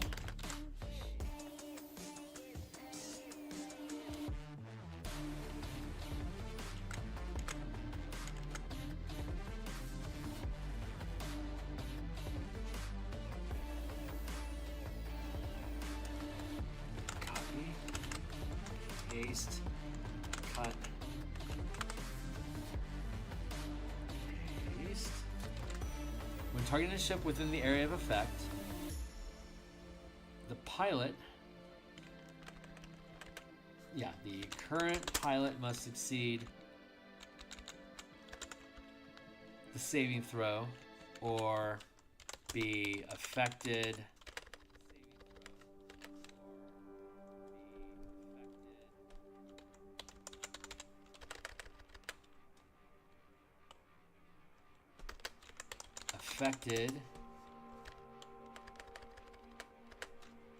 how do I want to word that? Or be affected by the effects of the spell. When targeting a ship within the action, the current pilot must succeed the saving throw or be affected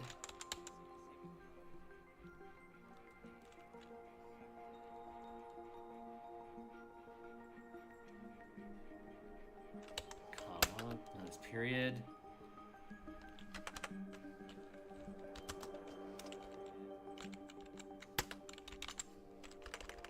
The affected and the ship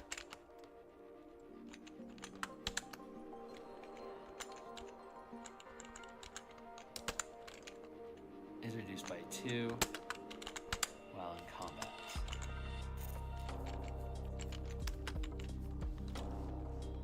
Slow affects a number of specific targets. Like you have to ramp it to affect more things. Is that right? Or is it just everybody?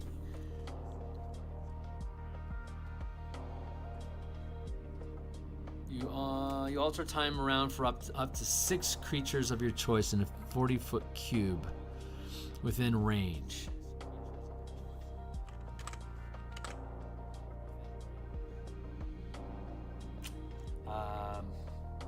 When targeting a ship within the area of effect, the current pilot must succeed the saving throw or be affected, and the ship movement speed is reduced by 2 squares while in combat. This is how many? 1, 2, 3, 4, 5.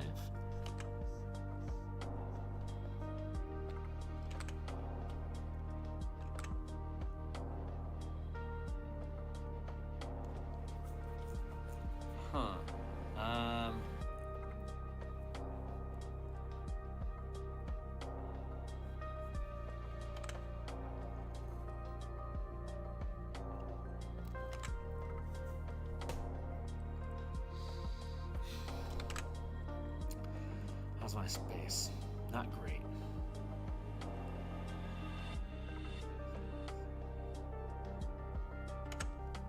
When targeting a ship within the area of effect, the current pilot must succeed the saving throw or be affected, and the ship movement speed is reduced by 2 squares while in combat.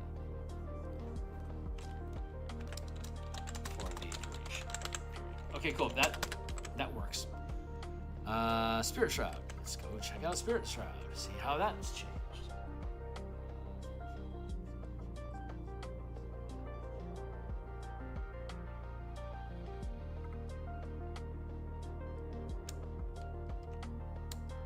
Am I like looking at like a specific character's spell list?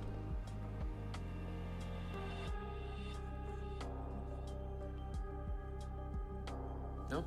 Huh. Weird. What are we looking for? Spirit Shroud. I mean, surely the spell still exists.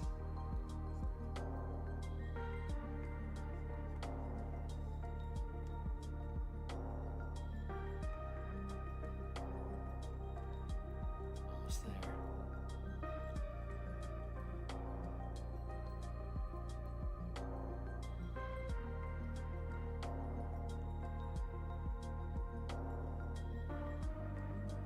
Fucking crazy.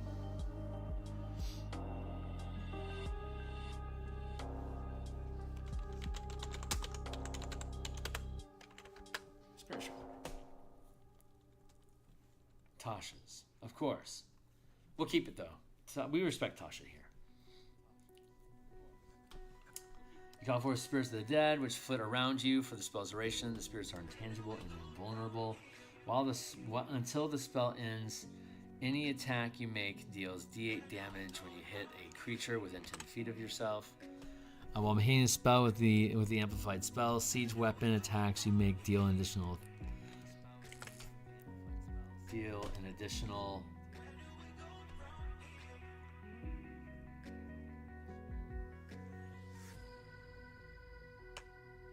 Spirits are intangible and invulnerable. Until the spell ends, any attack you make deals an extra.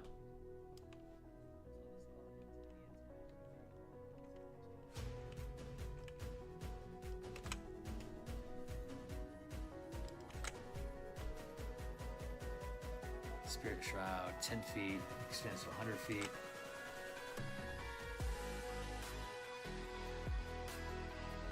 One, two, three, four, five.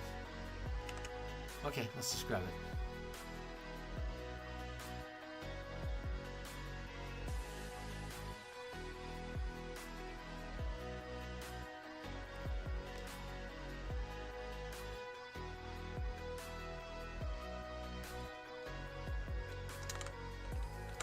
Paste, cut.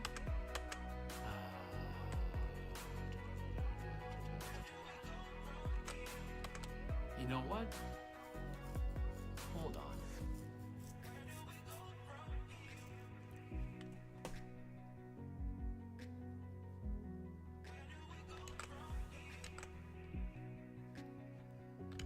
You want to switch that?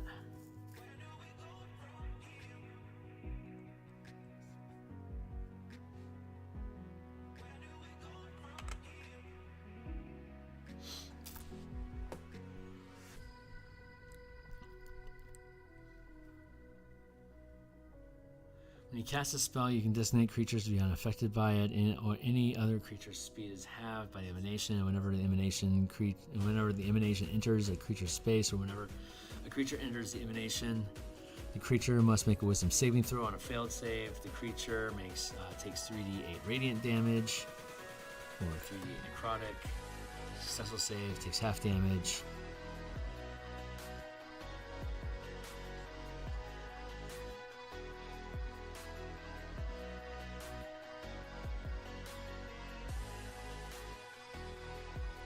Per turn.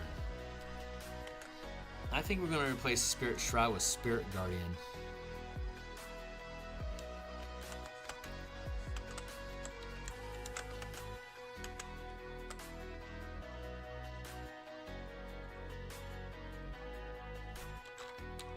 Page 54R.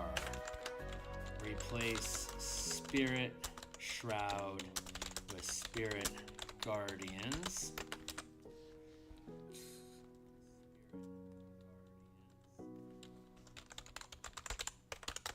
Spirit Guardians. 1, 2, 3, 4, 5. 1, 2, 3, 4, 5, 6. 1, 2, 3, 4, 5, good. Spirit Guardians.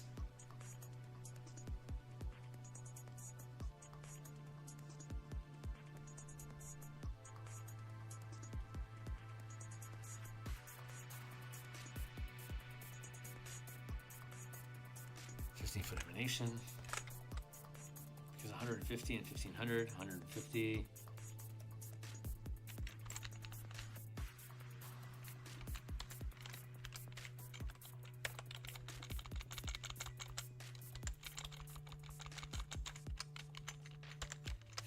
$1,500.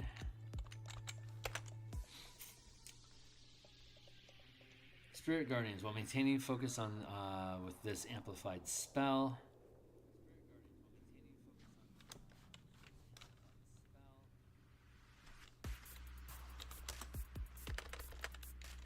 Any crew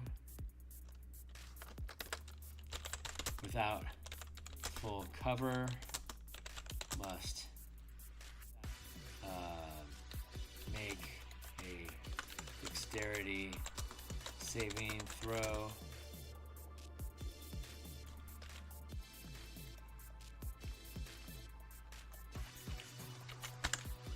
While maintaining focus on this amplified spell, any crew without full cover,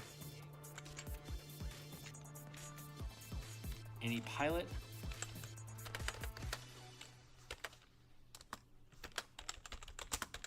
or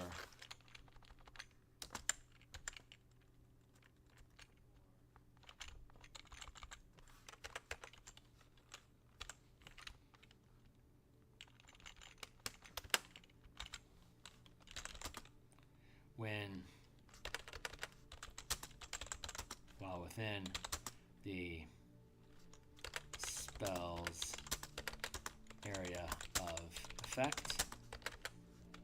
While maintaining focus for this amplified spell, any pilot and crew, any pilot, any ship pilot, any ship pilot,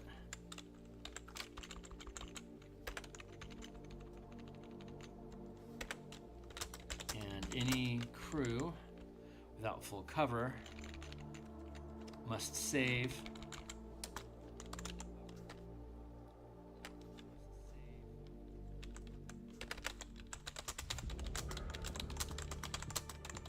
in the area. Any ship pilot and any crew without full cover in the area of effect must save against the spell.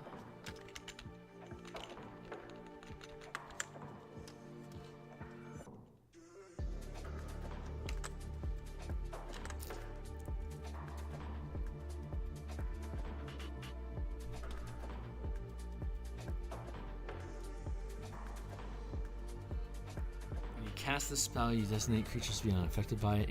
Any other creature's speed is halved in the emanation. And whenever the emanation enters a creature's space, and whenever a creature enters the emanation or ends its turn there, the creature must make a wisdom saving throw. On a failed save,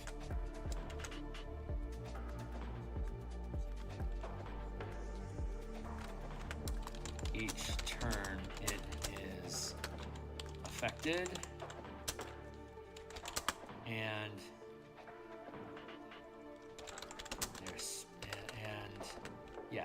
their speed are reduced.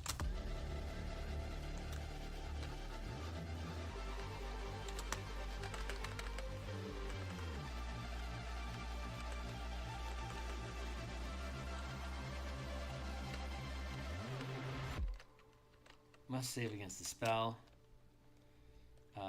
as detailed. While maintaining focus on this with this amplified spell, any ship pilot, I can get rid of that.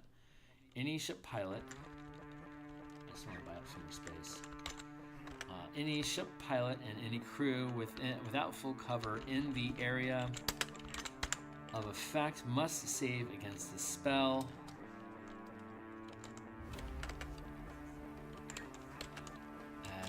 detailed in the description. Ships that are ships that fail reduce their speed by 2 squares.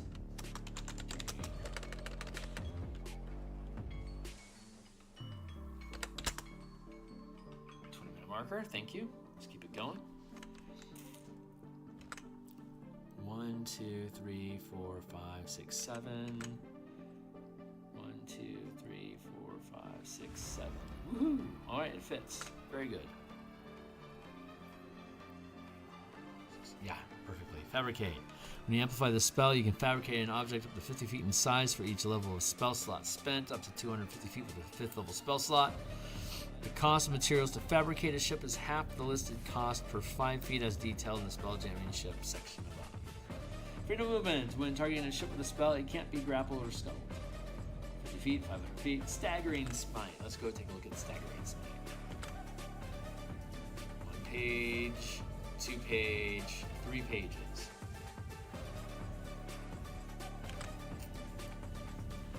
Does Staggering Smite exist on this list? No, it does not. Does Staggering Smite exist on this list?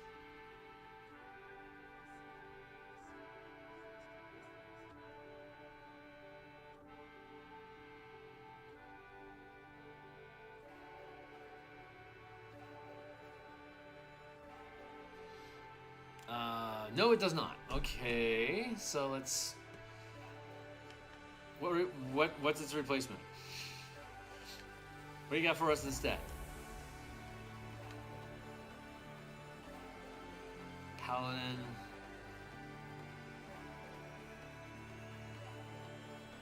Core rules. Filter. Staggering Smite is what? 4th level spell? 4th level, yeah. Okay, buddy, what you get?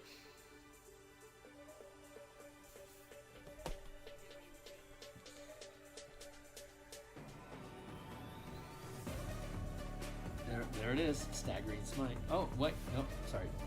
There we go. Staggering Smite. Yeah, it still exists. And the target must succeed on a Wisdom saving throw or have the stun condition until the end of your next turn. Staggering Smite. When targeting a ship with a spell, the current pilot must succeed the saving throw or be stunned.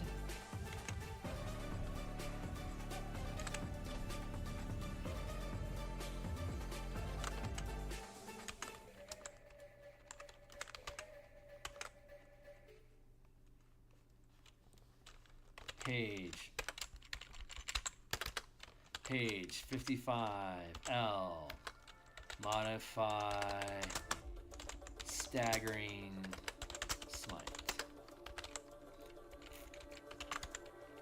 The current pilot must succeed the saving throw or be stunned.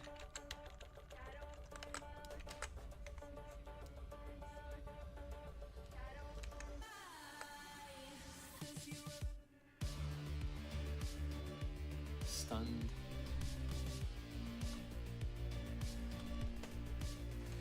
Right. Even though it's immune, right, that makes sense. Even though it's immune to psychic damage, it could still stun the pilot. So, when targeting a ship with a spell, the current pilot must succeed the saving throw or be stunned. Though the ship is immune to psychic damage. Period. There you go.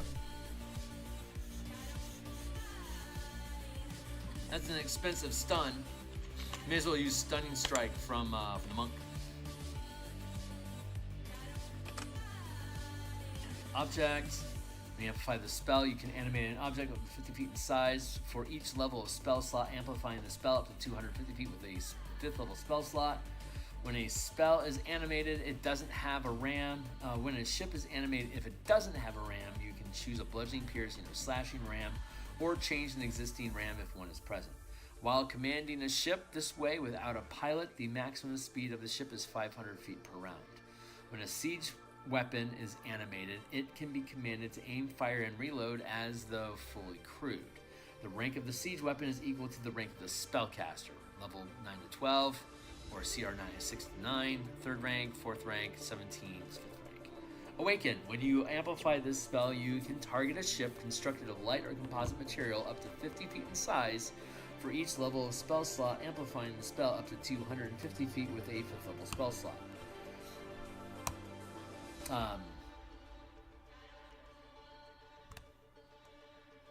Yeah, because you're amplifying. An awakened ship that is built to look like a bird, fish, insect, or similar can move and attack with melee ship weapons as though it were that creature. When the ship is awakened, it can focus on its own spelljamming helm and any attached orreries and spell amplifiers, and it can take actions in any role in addition, and it can take actions in any ship role. In addition, an awakened ship can use the sidekick rules for characters to have an NPC ship as an ally, but spellcasting ships cannot cast any spells requiring semantic commands.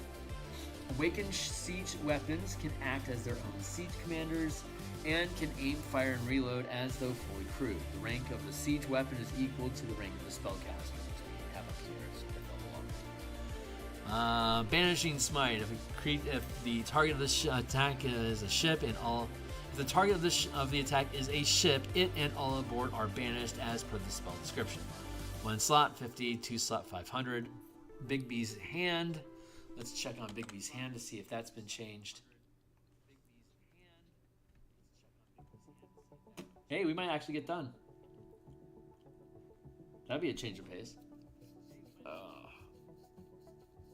I group. 120 feet. 1,200. 1 mile.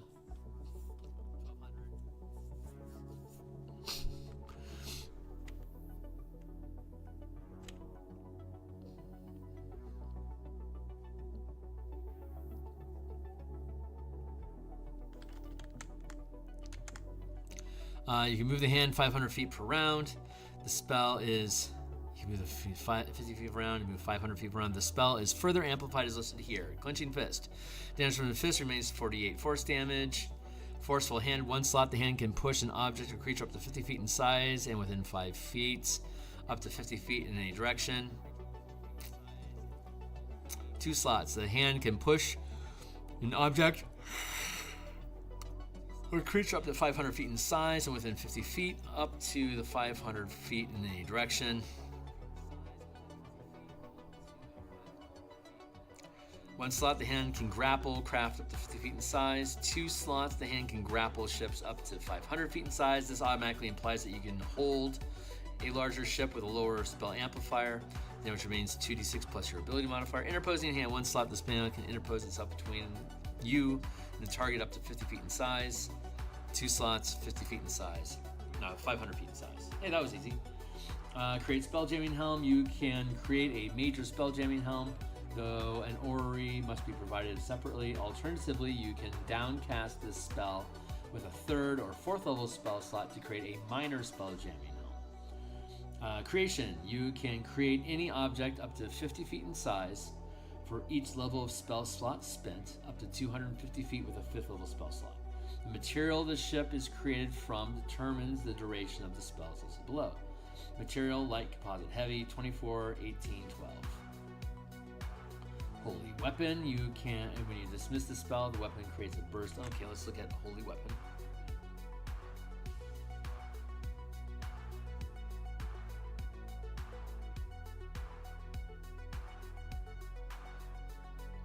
Of course not. Holy Weapon.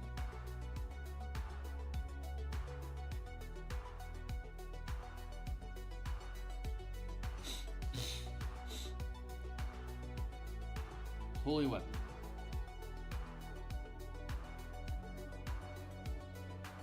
Am I crazy?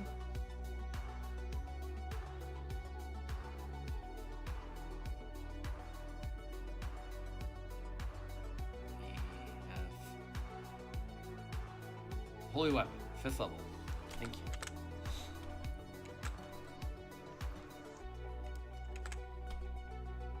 you. $300 feet, 3,000 feet.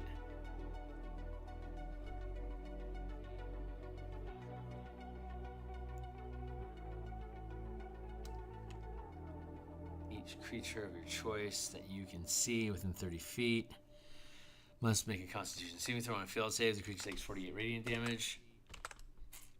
When you dismiss the spell, the weapon creates a burst of 48 radiant damage that affects each creature and ship of your choice within range.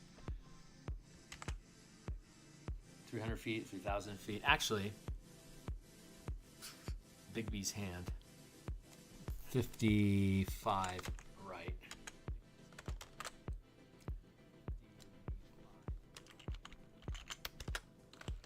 Page 55R. Modify Big B's hand. 500 foot range. Amp to slots equals range of 12,000 feet. I don't know why I decided to limit to a mile. I think I was thinking melee damage, but you can still target 1,200 feet away. Just by the basic rules of how it works. There, okay, I'm satisfied now. 56 and 57 will be done. Holy Weapon was a success. Scrying can only choose targets or locations within the same wild space system or within the astral sea if traveling between systems. Okay. Seeming, when targeting one or more. Let's double check that. Actually, let's go look at scrying real quick and see if it's been modified to cross dimensions. Scrying.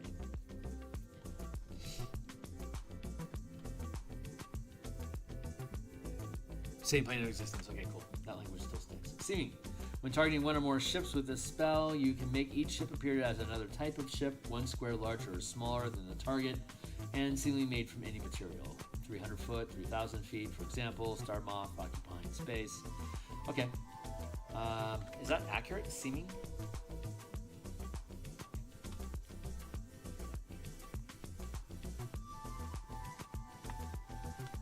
Appearance is target body equipment. You can make them seem one or square, target appearance.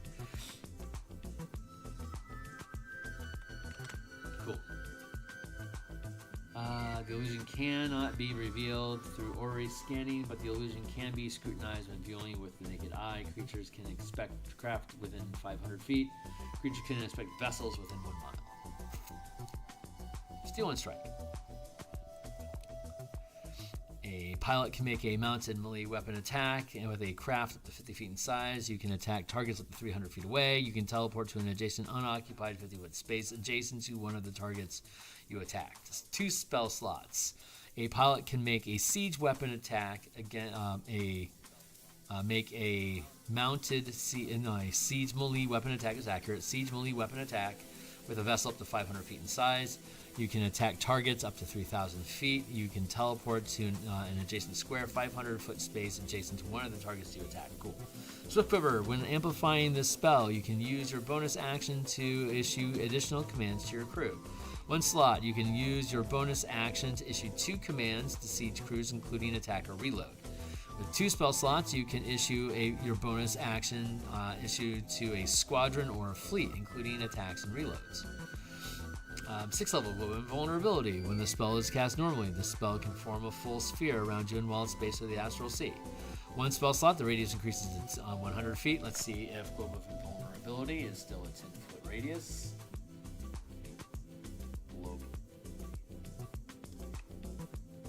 10-foot emanation. Etherealness. When targeting a ship with a spell, anything within its air envelope becomes ethereal, and anything outside the ship's air envelope remains in the non-ethereal plane when the ship returns. 1 spell slot. You can target a craft up to 50 feet, up to 500 feet with 2 spell slots. Force Cage. If the spell is cast within an area larger than the cage affected by gravity, the cage remains immobile relative to the source of gravity. Otherwise, the cage remains stationary in wild space or the astral sea. 1 slot. The ray with 1,000 feet. The cage increases in size to 50 feet on each side. 2 slots. It's 10,000 foot range. 500 feet on each side. Project Image. Range increases to 1,000,000 miles. Range increases to 100 million miles. Teleport. When targeting a ship with the spell, anything within its air envelope is teleported. 1 slot is anything up to 50 feet in size. 2 slots up to 500 feet in size. Anti-magic field. When a spelljamming helm is within the area of effect, it is disabled and you cannot maintain focus on any magic items. If the ship is moving, it begins to drift as detailed in drifting objects section below. For 1 slot, the radius increases to 100 foot or 1,000 feet for 2 slots. Demiplane. The demiplane can remain while the caster maintains focus on the amplifier. 1 slot, 600 foot range, 300 foot door, or 300 feet, and the door is 50 feet in size. 2 slots, range increases to 6,000 feet. The area of the room increases to 3,000 feet in each dimension. The door is 500 feet on each side. If focus ends after the first hour, all creatures inside the demiplane appear at the closest unoccupied space to the created entrance. Meteor swarm. The range increases to 10 miles. The radius increases to 400 foot radius squares. How does meteor swarm normally go? Let's look at its normal size. M is for meteor swarm.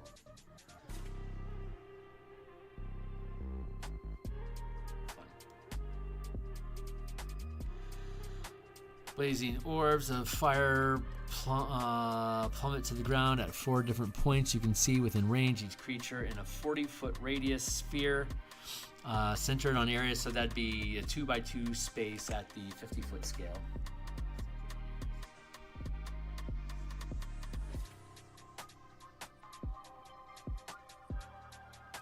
Eight by 8 at the 50-foot. Yeah, that's correct. You can only target locations you can see, which may require an orrery scan check as detailed in the visibility section below, because these distances are so great. 100 miles away, you have to be able to visualize that, and that's kind of hard to do. Wish. When using Wish to duplicate a spell effect, the spell can be amplified as detailed above. When using Wish to create other effects that can cause stress, the spell doesn't need to be amplified.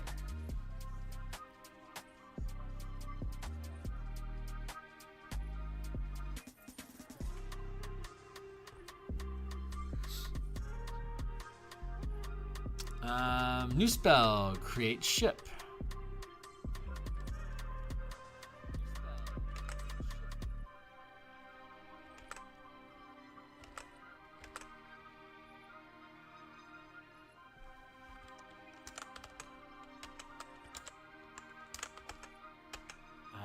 Let's go to here. This is what, page 56? 57. Page 57R. Modify, create ship. 2nd level conjuration. This would be wizard. Let's go with artificer, wizard.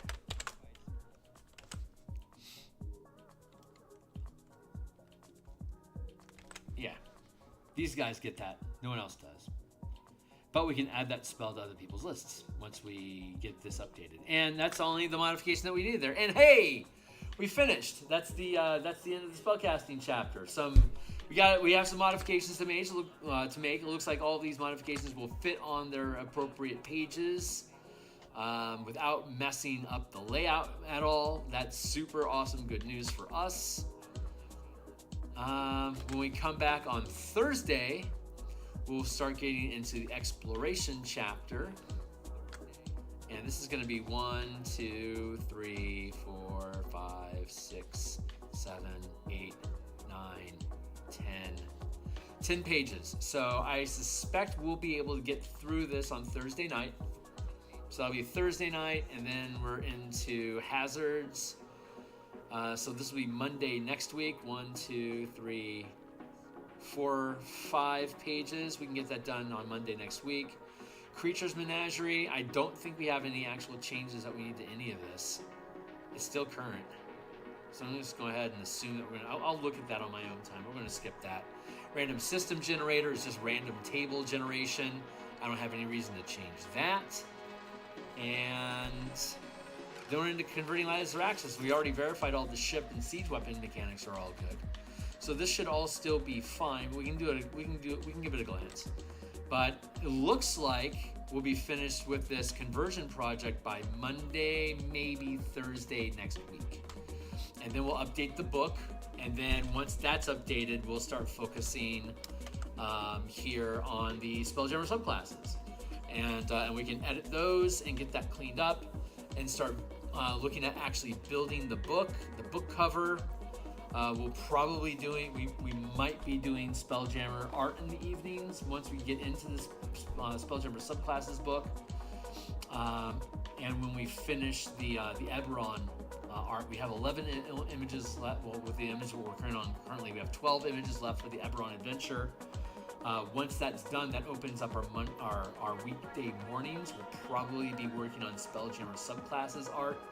Once the Spelljammer subclasses book is built and ready to publish on the DMsGuild, it's going to be bundled with the Combat and Exploration document, so that you can get both of them at a discount, or if you pick this one up, you'll be able to get the other one for cheap. But of course, I'm going to have it 100% free preview on DMsGuild. You don't buy books to look at them from me.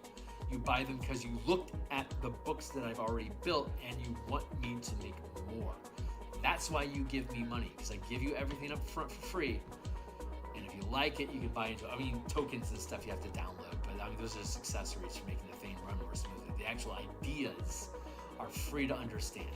You support me for the tokens, the playmats, the ship tracking stuff, and to encourage me to make more books. So we'll publish the Spelljammer subclasses book probably for like $6, but we'll bundle it with this for $3, for instance. Like this is $20, and then the subclasses would be $6. That'd be $26. But if we bundle them together, make it like $20 instead.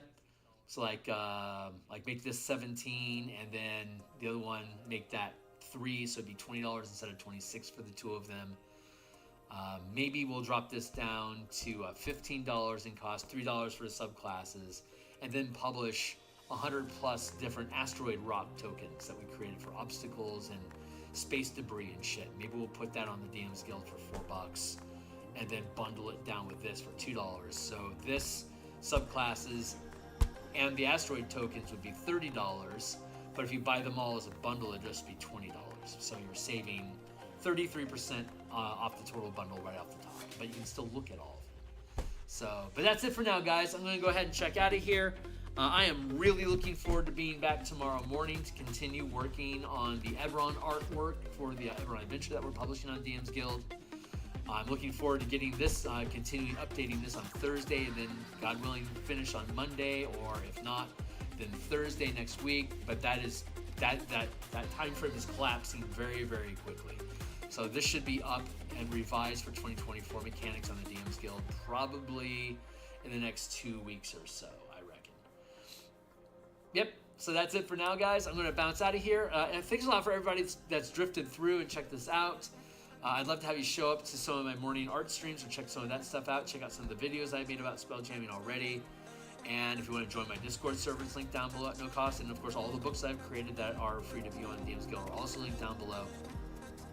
Thanks a lot. I really appreciate it, guys. See you on the other side. Cheers.